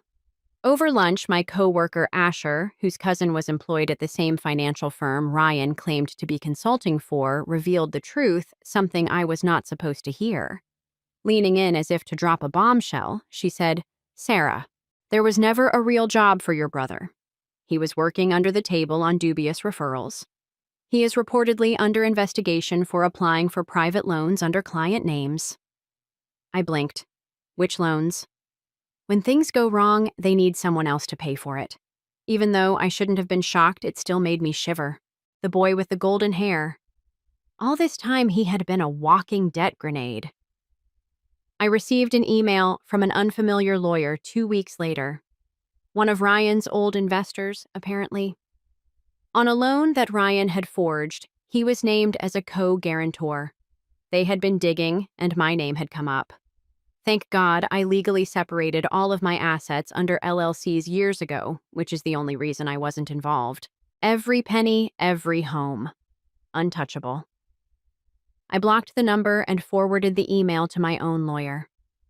After a local news report about small-scale financial fraud, Ryan's bank account was frozen, and his car was repossessed by the end of that month. Watching the TV screen show was unreal. My parents were sitting in their rental apartment, which they could hardly afford with their pensions, when he was photographed. Mom called in tears. She cried, "This family is cursed. Why are we experiencing this?" However, I didn't reply sympathetically. I answered honestly, "Mom, this isn't a curse. This is the result. You regarded me like a purse and Ryan like a prince. And now he's financially and morally bankrupt." Dad didn't call. He was overly arrogant. However, Uncle Tamara informed me that he had been looking into legal options for bringing a lawsuit against his daughter. It nearly made me chuckle. Why would you sue me taking responsibility for my life? They no longer believed that Ryan would ever save them. Their meticulously crafted kingdom, which was founded on denial, lies, and favoritism, fell apart without that illusion. The irony. The daughter they had previously rejected had turned into an untouchable, and they crowned the son. Now all he was a headline. Despite witnessing the disintegration of everything, they never expressed gratitude, never apologized, not once. However, I no longer required their apology, because years of pleading had failed to accomplish what the truth had. They experienced what it was like to be helpless. And for me, that was sufficient justice. 6 months later, I stood barefoot, coffee in hand, peace wrapped around me like silk in front of tall glass windows that overlooked the ocean. For the first time in years, I wasn't anticipating the next blow as the sun warmed my face. I was just getting by. In addition to being stunning, the house was a work of art that I had personally designed.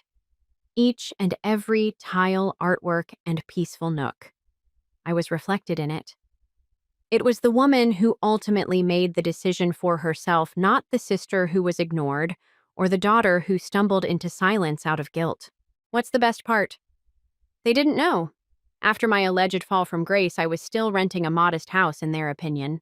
They believed that I had given up everything. They were unaware that I had only let them go. I was seen leaving a private business event by Andy, who always had more opinions and manners, and a friend of my mother's.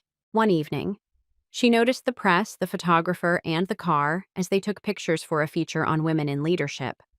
My mother sent me a message the following day. "We didn't know you own your own company or 3, followed by your new house. Does that magazine have that one shoot no apology? No, we were wrong." Just the startled knowledge that they were no longer even involved in the story, and that the daughter they had once treated like an ATM had turned into a force of nature. It had a poetic quality. Following his legal troubles and public humiliation, Ryan also made an attempt to make a comeback.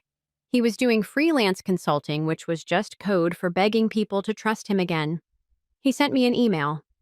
"Hey sis, maybe we could grab coffee sometime. Talk catch up." I stared at the screen for a moment, then deleted it. No reply, no need.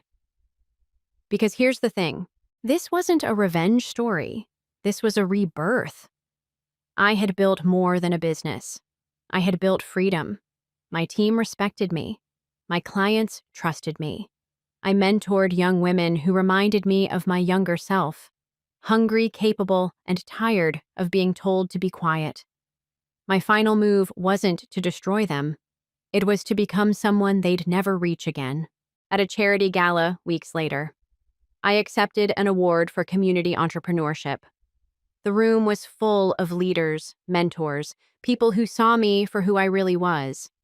As I stepped off the stage, a woman approached me, slightly older, tearful, a mother of 2 daughters. "You give people like us hope," she whispered. That was the moment I knew. Everything I went through, the betrayal, the heartbreak, the silence, it wasn't in vain. It had carved me into someone unbreakable, someone real. They underestimated me, but I never did. And now I was no longer the golden daughter they dismissed. I was the woman they could never forget. Story 4. At brunch, my mother said, "All we're trying to do is be kind even to you. Don't believe you are important." My uncle chuckled. My father remained silent. I nodded, took a sip of coffee, and walked out in silence. The cabin they all adored appeared 2 weeks later. Sold.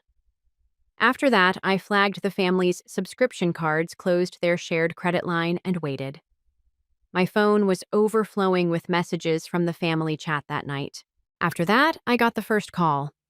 I initially believed I had misheard, but I was mistaken. In public, my mother actually said it aloud. With reckless abandon, my uncle let out a loud laugh that sounded like the punchline to a well-done roast. My father remained silent. Nothing. As if she had made a remark about the weather, he simply continued to eat. The words weren't the only thing. They said it in front of my sister, my uncle's wife, and my cousins, as if they were acting, as though I were the family joke. Additionally, this was just another Sunday performance. Shame rose hot and bitter in my throat. I didn't feel guilty about my identity or my past actions. I felt embarrassed because I had sat at that table thinking that perhaps they had a different opinion of me now that everything I had helped with had changed, and that perhaps this time would be different from the others. They weren't embarrassed, though. My mother was grinning as if she had finally expressed what she had been considering for years. My uncle chuckled as if it were his prize for being there. Not even looking up from her phone did my sister. My father simply consumed his eggs. That's what stuck in my memory. He remained silent. I experienced a surge of anger. Solid quiet. However, I maintained my composure. I didn't cause any trouble. I nodded, sipped my coffee, slowly got up and walked away silently. My name was not called. I was not followed. Nobody even appeared shocked. The sun was shining too brightly on the pavement when I walked out into the parking lot, got into my car, sat for a minute, and then drove home with the windows down and no music playing. It was just me, the wind, and an unabated buzzing in the back of my head. I had already decided by the time I pulled into my driveway. No retaliation. Don't shout. Simply take it out. Quiet, tidy, and comprehensive. The first target was the cabin. It was always the family cabin, according to my parents, as if we had all contributed. The portion where I paid for the foundation roof repairs and new plumbing was omitted. The name on the deed was mine. They behaved as though they owned it. Family vacations and holiday weekends, BBQs for the 4th of July. I signed in to my work's real estate platform. I made the listing draft that I had been keeping for months live. In 5 days, it is sold. Offer in full cash. No counter. Lost. Then, when my parents needed a new washer and dryer set but lacked the funds, I opened a shared credit line for them. For the past 6 months, I had been making the minimum payments in silence. They didn't even recall that I owned the account. I canceled the auto payments and closed the account. Leave the calls to the bank. I then pursued their Amazon cards. With their own cards on file and connected to my primary account, they had been using the Prime subscription that I had paid for. I reported all 3 for questionable behavior and opened a support ticket requesting that the household account be completely closed. Around 9:40 that evening, the family group chat began to explode. My sister, why has my Prime membership been terminated? Has anyone been compromised? The cabin was taken off the calendar by my cousin. Mom, 3 question marks, that's all. It was still a mystery to them.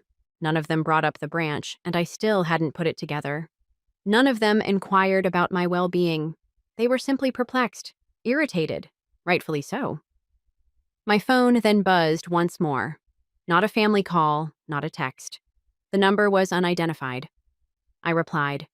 It was my mother's attorney. Around 7:15 the following evening, the call came in. I was sitting in my house with a bowl of cold pasta, disregarding the 5th family chat message. Unknown figure. Something urged me to answer even though I was on the verge of leaving it on voicemail. Hello, I'm Carol Walker. In certain continuing family arrangements, I speak on behalf of your parents. I hoped we could talk for a while. Her tone was composed, polished, and practiced. I remained silent. Just wait, she added. Your dad has requested that the car be retrieved. 2 years ago, you gave him a gift. He plans to give the title to one of my colleagues. He's asking for the car to be returned right away, and I know it was a gift. I just stared out the window for a few seconds. It didn't surprise me. Not at all. The cabin, the credit line, and the accounts were all taken away from them. They were now searching for scraps. The car wasn't the point. Making sure I understood that they still had power and could attack me at any time was the goal. When and where, I asked her. She sounded somewhat taken aback, as if she had anticipated a brawl. She provided me with their address and a time for the following day. Before she could say anything more, I hung up after telling her I would be there. I cleaned the car the following morning and removed everything that belonged to me, including the charging cable, the backup registration, and the old sunglasses that were in the glove box. It was odd, but not depressing. Just the last one. Like closing a file you'd had open for too long. It was precisely 1 p.m. when I drove to their home. Same driveway I used to shovel when I lived at home. Same hedge that always died in the winter and came back in crooked patches. I parked, got out, and rang the doorbell once my mom answered. Behind her was my dad, arms crossed, just watching. My sister was inside too, stretched out on the couch with her phone pretending not to be interested. She was wearing the same hoodie I bought her last Christmas. I held out the keys and said I was here to return the car, just like the lawyer asked. My mom didn't take the keys. She just stood there blinking, then said we needed to talk, that this whole thing had gotten out of control, that we were family and family shouldn't act like this. Her tone shifted fast from cold to soft to performative. I didn't step inside. I told her I wasn't interested in talking anymore, that I wasn't angry, just done. I wasn't going to play along with their version of things. I wasn't going to keep giving while they kept finding new ways to remind me I wasn't part of them. Not at all. That's when my sister sat up and launched into it, said I was taking everything personally, that I was twisting what Mom said, that she'd been under stress, that they'd all been dealing with things I didn't understand, that I was throwing away relationships over one comment at brunch. I just stared at her. Let her talk. None of it meant anything. She said I was wrong about everything, and that I'd regret cutting off people who cared about me. I wanted to ask when that caring had actually happened, but I didn't bother. I placed the keys on the porch railing, turned around, and walked back down the steps. My mom called my name once, like it might undo something. My dad never said a word. I ordered a taxi and sat quietly in the back, staring at the street signs, the same ones I passed when I used to ride my bike to school. I didn't feel good or bad, just on. When I got home, I logged into my bank and canceled the $900 transfer I'd been sending each month for my sister's rent. She lost her job back in February and said she just needed help until she figured things out. I didn't ask questions. I just sent the money a week after the first payment. She bought a pair of designer boots and posted them on Instagram with the caption "Retail Therapy." I should have stopped it then, but I didn't. I kept paying March, then April, then May. The payment for June was already scheduled. I canceled it. The next morning, I woke up to a storm. 10 missed calls. Group messages, voicemails from my sister in 3 different moods: confused, angry, and guilt-tripping. She said she was going to be evicted, that I'd left her hanging, that I knew she was struggling, and now I was just punishing her for a fight I had with our parents. She said I was being cruel. I didn't respond. By afternoon, the chat had turned into a war zone. Cousins were chiming in, asking what was going on. My uncle sent one of those. "This family is falling apart." Texts he always sends when he doesn't understand something. My mom sent a long paragraph about how communication is the only way forward. Still no apology. Still no one admitting anything. That night, the messages stopped. And then the next morning, my dad finally said something. The message came just after 6 in the morning. I wasn't even fully awake when I saw it light up my phone.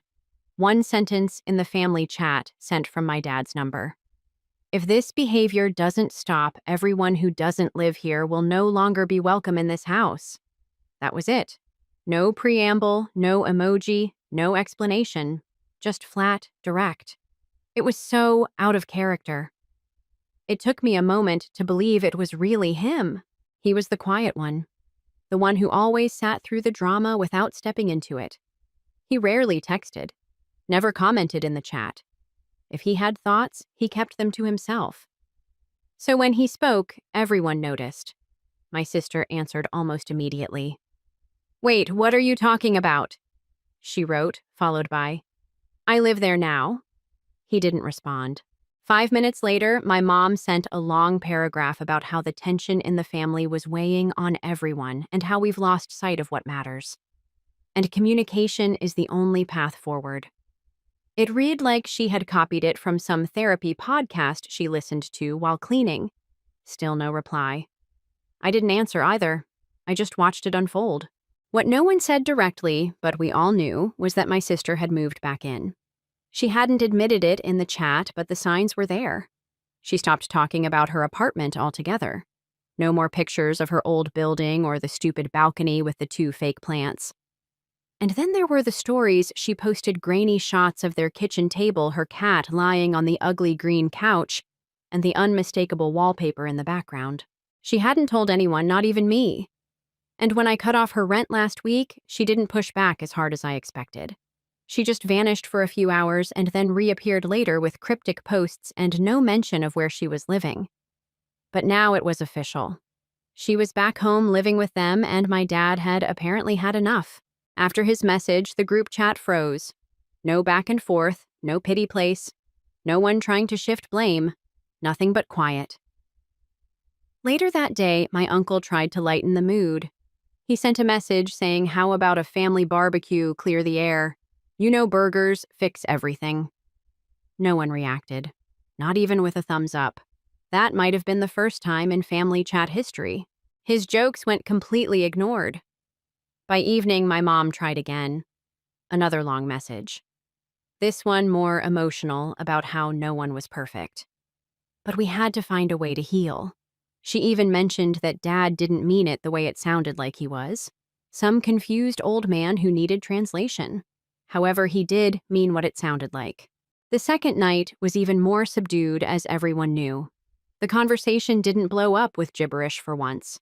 No one shared hazy pictures of previous family reunions or links to coupons. Almost out of habit, I checked my phone every few hours, but it was empty. There was no peace.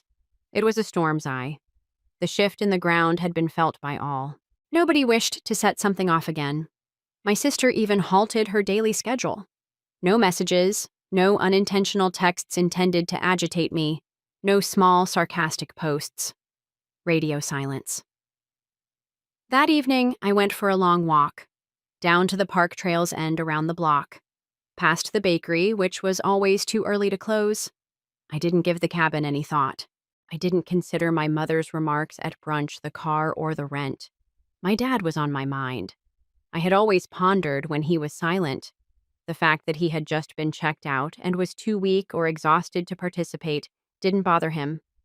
However, I was beginning to question whether it was something else. Perhaps, like me, he had been observing all along, quietly becoming frustrated. Perhaps he finally had enough. I finally took a look around my flat when I got home.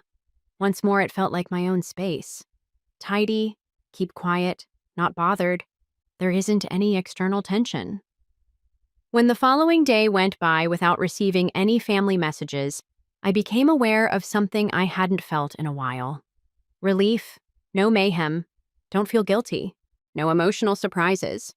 Nobody is acting as though the past never occurred. Simply be silent. And something else began to grow in that silence. My life started to feel like mine once more. The quiet didn't just go on, it got deeper. It was 3 days later. Even my mother, who used to send daily articles with titles like "How to Rebuild Trust in Families" or passive-aggressive memes about forgiveness, did not send out a single message from the group chat. I completely removed the thread by the 5th day. No one was blocked by me. I didn't say anything significant. I simply deleted the app from my home screen and resumed my normal activities. Then oddly, things began to move. The work improved. For the first time in months, I was clear and focused. I wasn't bringing unnoticed burdens to every meeting. After spending so much time waiting for the next text, I managed to get through 4 days without being distracted by the buzz of it. It simply became quiet. I went back to cooking. I returned to the fitness center. I can't recall who used to be in the passenger seat, but I just wanted to drive, so I rented a car for a weekend road trip. No commitments, no expectations. Only me. My sister then called me on the 6th day. I rang it out. Her voicemail was left. She spoke in a controlled but strained tone. She claimed that she needed to talk because things had gotten out of control and that her father's message had shocked everyone. Mom was now tense and cautiously moving about the house. She said she needed my assistance in trying to fix it. Then she said it. I know you canceled the rent, but I'll figure it out if you could just cover July for one last time. I didn't return the call. She texted that evening. Really, are you just going to abandon me? What a brunch remark. Adult up. I also didn't respond to that. The explosion began the following morning. I got a private message from a cousin who wanted to know what had happened and why. Everyone was pretending that someone had passed away. In a fresh voicemail, my uncle accused me of being immature and aloof. I didn't bother to read the paragraph my mother wrote. The preview appeared in my notifications. It began with, "My sister's hurt was the one that stuck, but you're not the only one who has experienced it," she wrote later that evening. "They are discussing forcing me to leave. Dad refuses to talk to me at all. Do you really think you can watch that happen?" It wasn't apologies, but it was desperate. Nothing she had done had been acknowledged. No acknowledgement of my experiences, merely an expectation. I still believe that I will always succeed. I didn't respond. I received a notification from an old family group thread that I had not yet muted 2 days later. My dad sent me a single message. I commanded everyone to halt. "You won't have this house if you continue to push." After that, nobody responded. Not even her. The family group fell silent once more after my dad's second message. This time longer. 3 whole days. Nothing. It was the sort of quiet that isn't calming. It just loaded. As if they were all holding their breath, awaiting the 4th day to see who breaks first. At the pharmacy, I was waiting in line when I received a text from an unfamiliar number. It was merely a Facebook post link. Just the link with no message. I gave it a tap. My sister was the one. A lengthy public article about toxic families and how some people act helpful only to manipulate you later. Although she didn't use my name, it was clear who she was referring to. She wrote about a certain sibling who had abandoned her financially and unjustly incited the entire family against her. Comments were flooding in.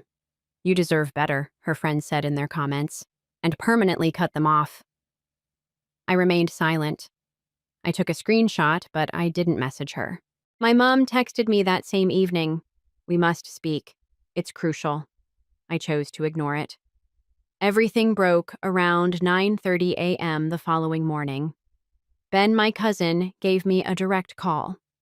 He was one of the few who hadn't taken sides yet, but I nearly didn't respond.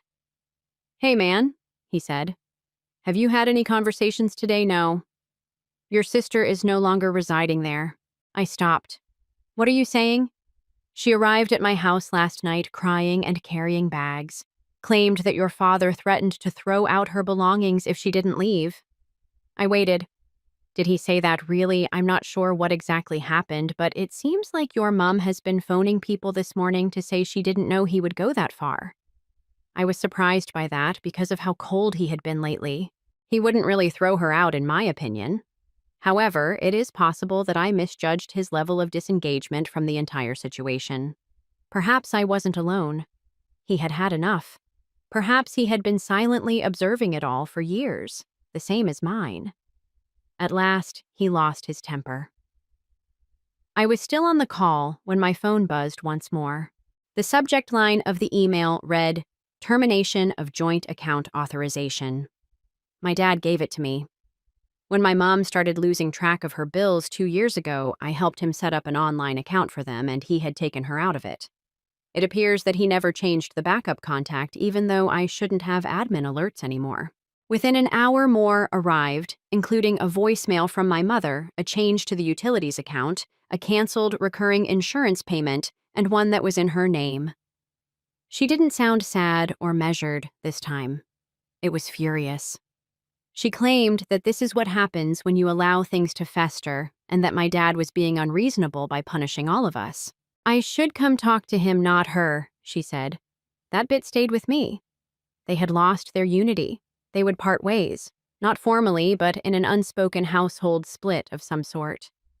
That evening, I didn't return the call. Perched on my balcony, I gazed out over the city. It seemed far away, as if it were happening to another person, and I didn't feel caught up in their chaos for the first time in years. I felt no culpability. I was liberated. It was 2 weeks later. Not even a message. Neither my mom nor my uncle tried to stir things up with a forwarded article. The group chat remained inactive. No one dared to turn the switch back on as if someone had unplugged the entire network. I remained silent. I failed to check in. I was not curious. The silence wasn't the strangest part. It was the speed at which, after they were gone from it, life began to come back into order. I fell asleep, like really fell asleep. Not the kind that wakes you up at 3 a.m, pondering a discussion that hasn't even taken place yet. I was alert and rested when I woke up. I wasn't looking for chaos on my phone. I wasn't planning my day around who was going to blow something up or who needed what. I returned to the gym, but with unpackaged groceries. I even began doing twice-weekly volunteer work at a nearby shelter, something I had considered doing for years but never had the mental capacity to do. Then suddenly, without warning, I received a letter, a handwritten, authentic one. No address for return. However, I quickly recognized the handwriting. My father. It wasn't long. You were right to go, Alex. I allowed things to spiral out of control by remaining silent for too long. You have no acquaintances. Anything. You didn't. Keep whatever tranquilly you were able to find. Dad. Not a drama. No, I apologize. Don't take a guilt trip. Only those words. At first, I wasn't sure how I should feel after reading it 3 times while seated at my kitchen table. There was no closure. It was merely reassurance that I might not have been insane. That perhaps it had been seen by others as well, even if they were late in saying it. I didn't give him a call. I didn't send a text. I folded the letter and placed it in a drawer along with some other items that serve as reminders of my identity. My manager at work sent me an email a few days later. The company had saved more than anticipated thanks to the project I had been leading, which I believed no one was interested in. I was getting promoted.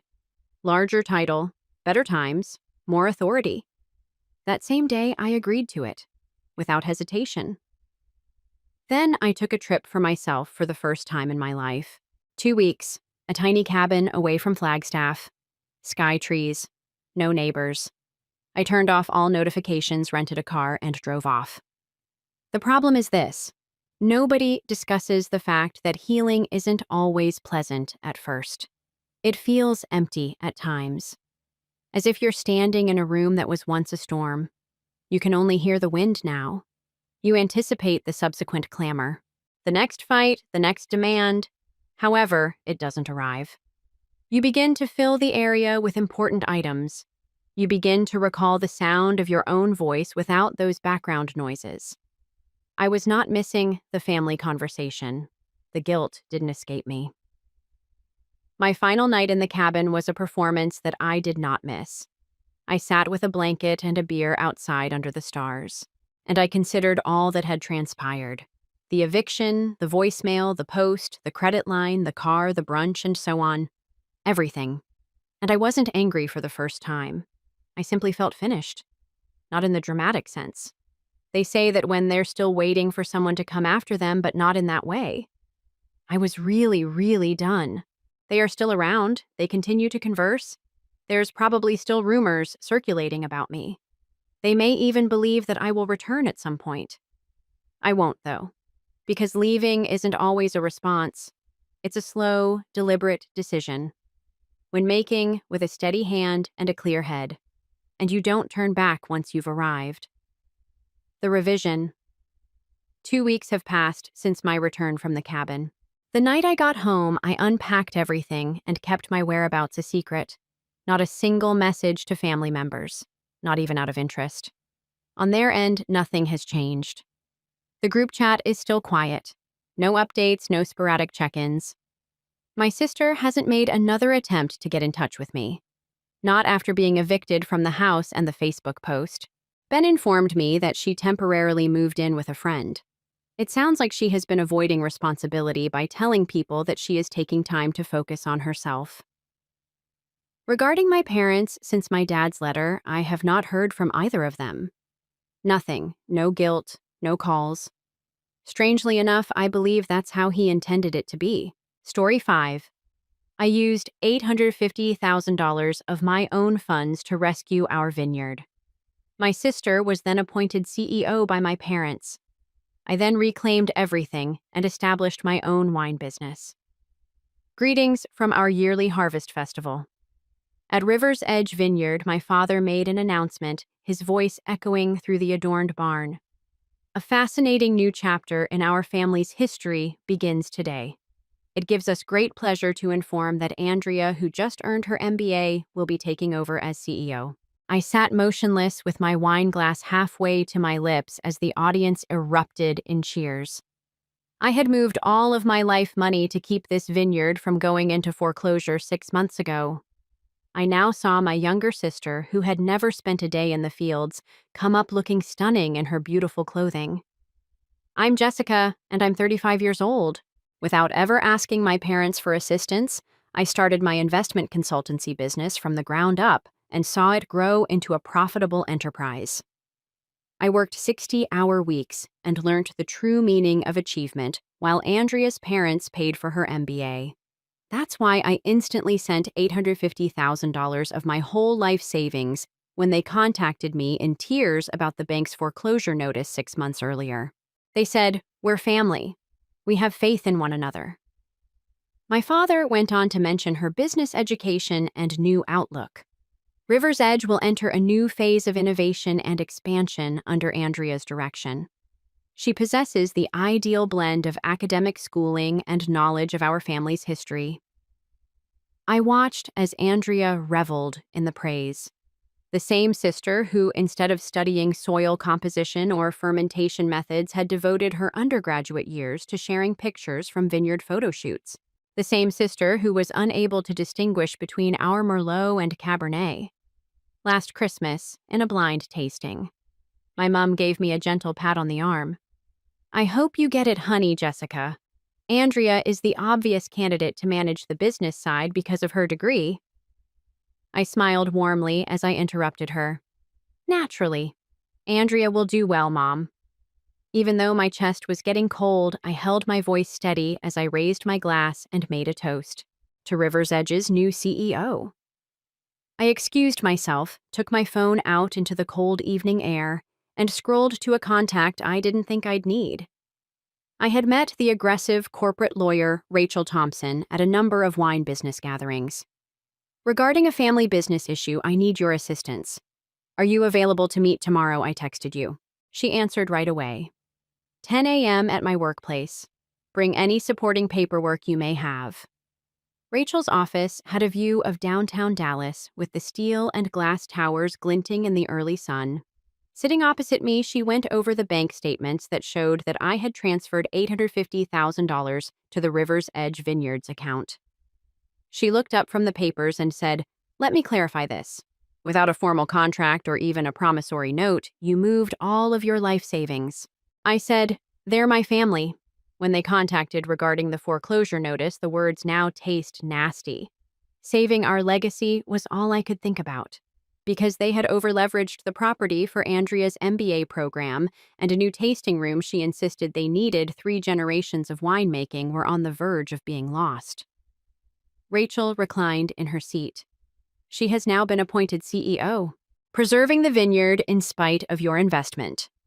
After pausing, she continued, "Describe the day you made the money transfer. What precisely were they promising?" I closed my eyes and recalled that frantic call.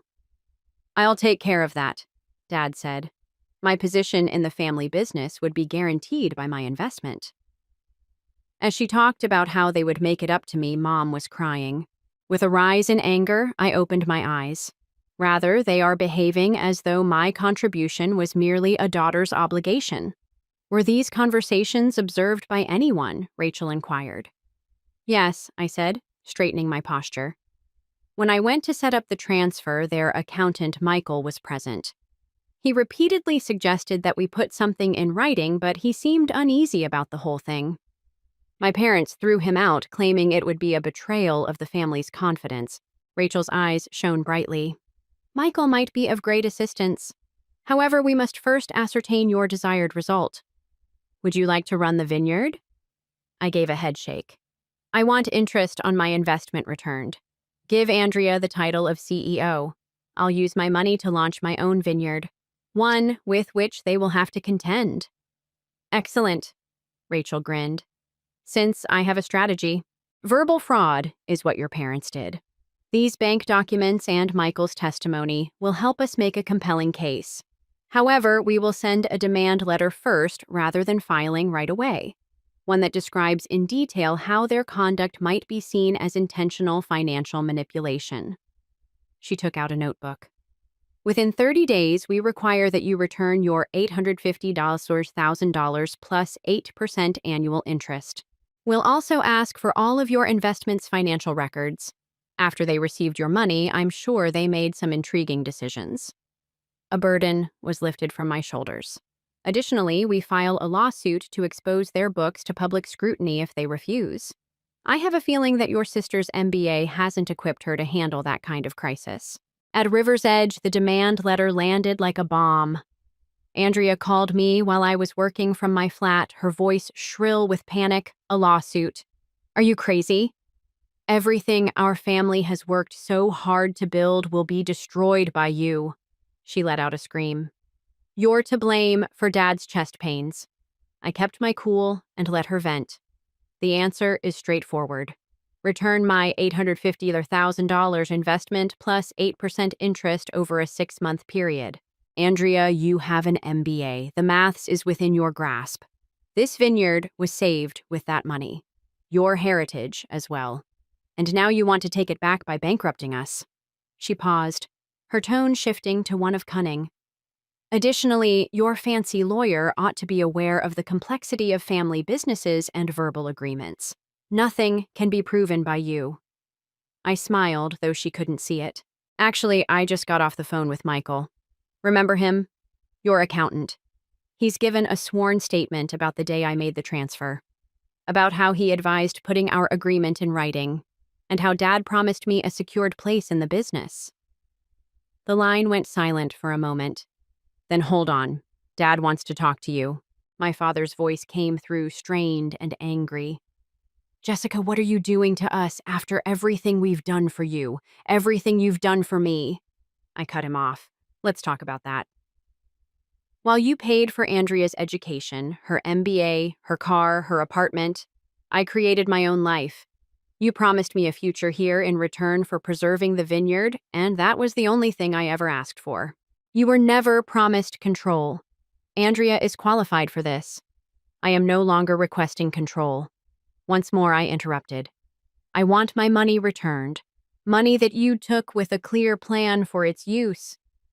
His voice grew softer as he changed strategies. My dear, be sensible. At the moment, the vineyard lacks that type of liquid capital. We would need to get another loan. Then you should start corresponding with banks. I'll file a lawsuit against you in 25 days. Additionally, Dad, every financial choice made since my investment, including the purchase of the new Mercedes, will be closely examined. Andrea's driving and the trip to Tuscany you and your mother took last month. In the background, I could hear hushed conversation. Then Mom answered the phone. Please, Jessica, she pleaded. Join us for dinner. As a family, we can discuss this. Mom, we're not family at the moment. In a dispute, we are business associates. Give Rachel a call from your attorney with your answer. My hands were trembling a little as I hung up. Messages from family members, ranging from irate accusations to requests for peace, instantly flooded my phone. Disregarding them all, I launched my laptop, investigating potential vineyard properties in the upcoming county. River's Edge would soon face some fierce rivalry. I had an unexpected revelation the following week. I got a call for coffee from Michael, the accountant. There was urgency in his voice. He came with a thick folder, and we met at a quiet cafe outside the vineyard. "Something needs to be seen by you." Before moving the folder across the table, he said, looking around anxiously, "Since your investment, I have been reviewing the books. The figures don't add up." I discovered thorough financial records when I opened the folder. Michael indicated a number of the entries that were highlighted. Not only did your $850,000 keep the vineyard from going into foreclosure, additionally, it provided funding for a number of personal expenses that were recorded as business expenses. The brand new Mercedes was registered as a delivery car. The trip to Tuscany was classified as market research. Parts of Andrea's MBA were backdated to his employee education costs. My hands gripped my coffee cup more tightly. For all of this, they used my investment. Michael gave a somber nod. "There's more." River's Edge Holdings, LLC. A new company was registered 2 weeks prior to Andrea's appointment as CEO. You invested in the original vineyard company, and they have been covertly moving its assets to this new organization. It is being depleted. The realization was like a kick to the stomach. They weren't simply ignoring what I had to say. They were making every effort to prevent me from making any claims. Soon the vineyard I had rescued would be nothing more than a shell. "This needs to be seen by your lawyer," Michael said, his voice lowering. "But I didn't give it to you. I've already started looking for a new job. This type of financial manipulation is not something I can be linked to." My phone buzzed with an Andrea text before I could reach for it to call Rachel. "Tonight is a family meeting. Don't bring your attorney along. This is your last chance to correct it." Similar to family. I showed the text to Michael. He gave a headshake. They must have realized I was studying the documents. "They will either threaten me or try to persuade you to give in." I answered, recalling similar family gatherings when I was a kid and Andrea had gotten into mischief. Our parents had always managed to place the blame elsewhere, accusing me of being irrational for failing to protect my sister. I responded to the text. "Any conversation must take place with solicitors present." Andrea responded right away. "You have a choice, but when things get ugly, don't come crying." I gave Rachel a call and emailed her pictures of Michael's paperwork. I could tell everything from the sharp intake of breath she took. She said, "This is just what I was looking for. Numerous financial irregularities have been committed by them. We are no longer merely discussing a civil lawsuit. Criminal charges could result from this." I said hastily, "I don't want them in jail. All I want is my money back." After that, we employ this as leverage. I'm writing a revised demand letter that gives them 48 hours rather than 30 days to return your money plus interest or risk an SEC investigation. They have the option. Long after Michael had hung up, I sat in the cafe and stared at the damning documents. I felt bad about what this might do to my family. But there's more. There was a somber sense of fulfillment in the part that recalled every rejection, every instance in which they had given preference to Andrea, and every sacrifice I had made in order to assist them. My sister and parents' increasingly panicked messages continued to buzz through my phone. I chose to ignore them all and accessed the real estate listing on my laptop.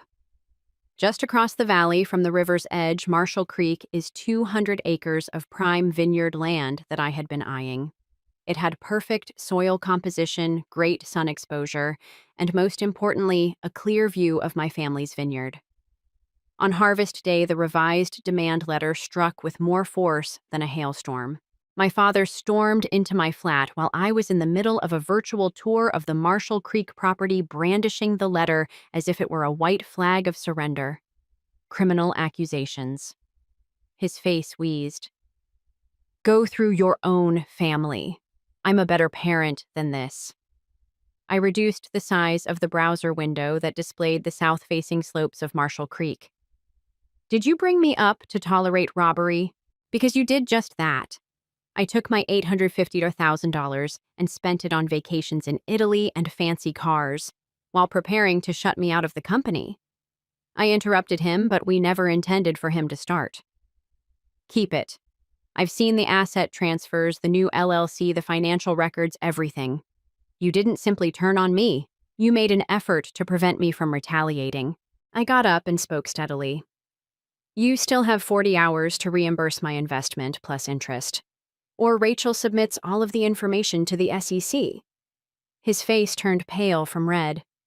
You ruin the future for your sister. She was recently appointed CEO. The future of Andrea Y. gave a sour laugh. How about mine? She was sharing pictures from business school on Instagram when I made that money. You assured me that the money would guarantee my position in the family business. There is still something we can do, he begged. In a leadership arrangement, Andrea might be able to share the CEO role. I gave a headshake. Andrea and I don't want to share leadership. I want my money returned. Interest is added to every penny.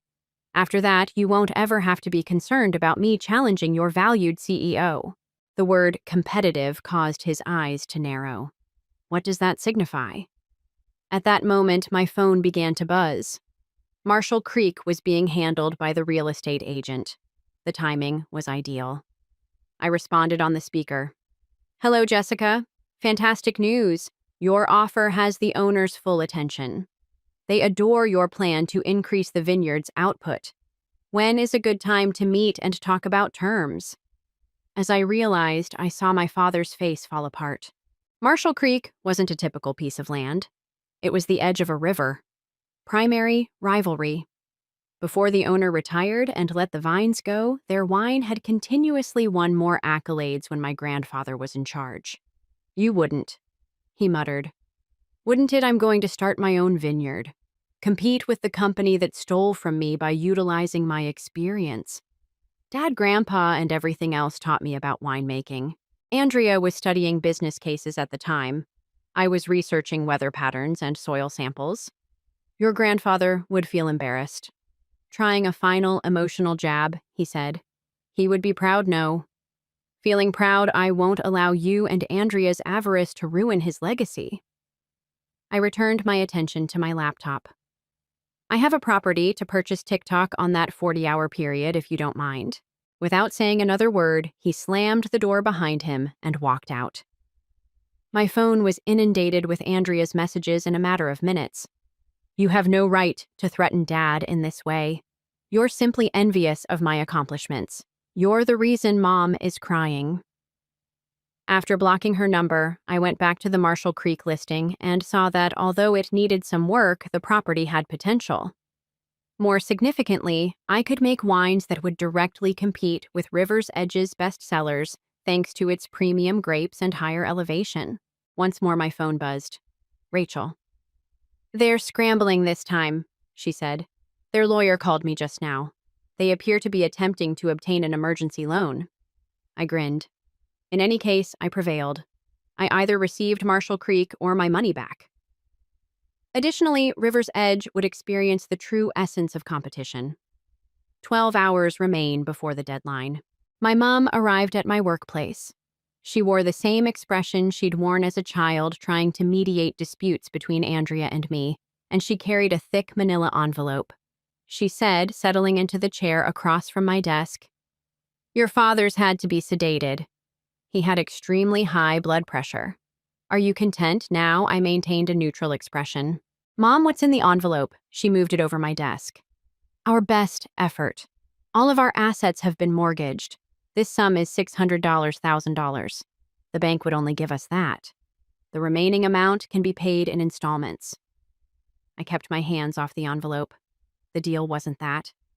$850,000 plus interest. Everything. Alternatively, Rachel files early tomorrow. We don't possess it. Her act of being a peacemaker crumbled as she snapped. Andrea has been phoning all of Texas's banks. Without wanting to audit the books, no one will give us more. and given what they would discover, we can't permit that right now.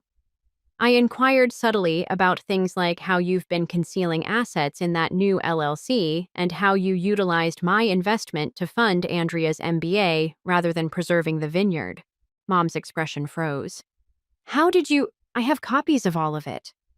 Mom, each and every transfer transaction and fraudulent business expense. You really believed that nobody would notice. Leaning forward, she changed her strategy. Consider what you are doing. If those documents are filed, it will not only harm us, the reputation of the vineyard will suffer. Every individual who relies on us for their livelihood, the distributors, the employees, and their families. To get even with your sister, you ruin them all. You have no right to put this on me. I spoke in a harsh tone. As soon as you decided to steal my money, you and your father made this decision. It's not me who jeopardizes everyone's jobs, but you. She started, we didn't steal. However, I interrupted her. I'll show you something. I rotated my laptop so that the Marshall Creek real estate listing was visible. Lovely. Is it not superior soil, ideal altitude, and sufficient land to double the river's boundaries? Capacity for production. Unless I receive my money back first, the owner will accept my offer tomorrow morning. Mom recognized the property, and her eyes grew wide. That land is not yours. We would be destroyed. Then within the next 11 hours, I advise you and Andrea to use your imagination. Call in favors, mortgage the house, and sell her Mercedes. I want every penny returned regardless of how you go about it. She got up unsteadily. Jessica, you've changed. You've hardened. Cruel. No, Mother. I simply no longer allow you to control me. The lawsuit or the money. Now those are your only choices. I called Rachel to give her an update after she left. They made an effort to bargain. I informed her and made a partial payment offer. Remain firm, she said.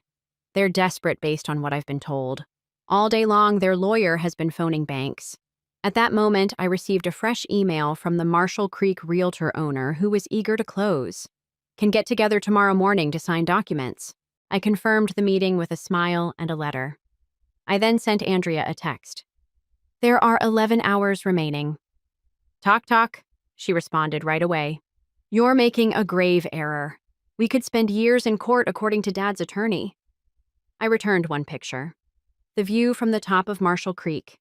Main Vineyard looks down over the river's edge. She would be familiar with it from all of her Instagram photo sessions. She replied with a series of irate emojis. I had them precisely where I wanted them and time was running out. The deadline is just 2 hours away. I sat in Rachel's office going over the Marshall Creek purchase agreement and the SEC filing the final documents for both cases. The sky was tinted red as the sun descended over Dallas. I was reminded of our Cabernet by that. Rachel checked her messages and reported that their lawyers had called 4 times in the past hour. They're rushing. James Turner from First Regional Bank has been attempting to get in touch with you two. I straightened my posture. Andrea's college boyfriend, James Turner, broke up with her because he was too demanding. He was a loan officer now.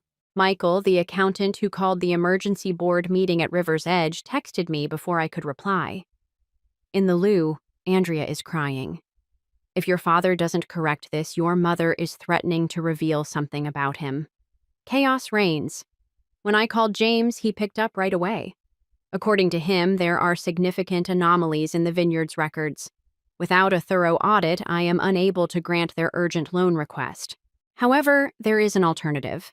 A bank that wants to put money into family-run wineries. Your parents would receive more than just a loan, but they would demand complete transparency. I sent my dad a text. A solution exists. One that's not about the SEC or me. Give First Regional's James Turner a call. You have 90 minutes. Andrea's reaction was immediate. Do you believe that a bank taking over is preferable to family? The legacy of Grandpa is being destroyed by you. As Andrea played on her phone, I reflected on our grandfather and the hours he had spent teaching me about the vines. I kept thinking about his final words. Jesse, fancy degrees are irrelevant to the grapes. They value hard work and love. Rachel said softly, "There's an hour left." Now what Michael's updates increased in frequency as the last half hour approached. Your father is working with the bank to review documents. 3 loan officers were contacted by Andreas. Your mom has used half of the tissues in the box. I waited with my phone close at hand. Now the $850,000 was about more than just money. It was about holding them accountable for their deeds. Rachel prepared both sets of paperwork while working silently across from me. Then my phone showed my father's number. He stated that the bank wants complete authority over financial choices for a period of 5 years. He spoke in a rough voice. Plus 2 seats on the board. We would have strangers to answer to. Strangers are preferable to thieves. I gave a chilly response. There are 20 minutes remaining. This is if we allow the bank to take control. Will you put everything else aside? No competing vineyard, no sick. I leaned forward and made a bank sign. I'll walk away if you return my investment plus interest. You won't ever have to be concerned about me competing with Andrea, who is so precious. He remained silent for a while. According to your mother, we ought to call your bluff. Claims you won't actually submit a filing to the SEC. You're too tender. I said TikTok, and it took 15 minutes to find out. I turned to Rachel after hanging up. Prepare the SEC documentation. However, my phone buzzed with an email from James Turner before she could grab the file. Signed document with the subject line. My parents' signatures on the bank agreement and a confirmation of the $850,000 transfer plus interest to my account were included in the attached file. According to Rachel, it appears that they put survival before pride. I pulled up the number of the real estate agent as soon as I nodded.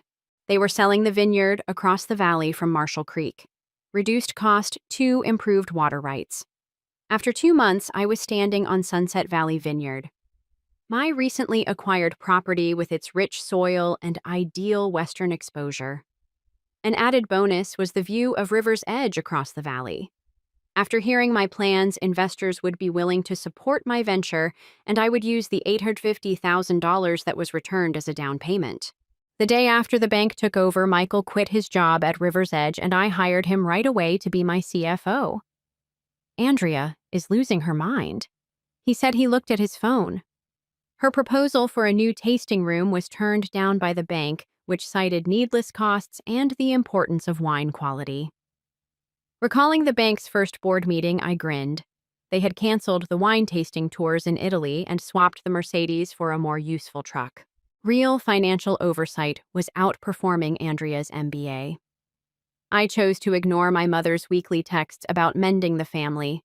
I hadn't heard from my father since we signed the bank contract, but last week I got a package that had more meaning than they could ever express. Grandpa's handwritten notes on grape varieties, weather patterns, and soil composition were preserved in his old leather-bound notebook.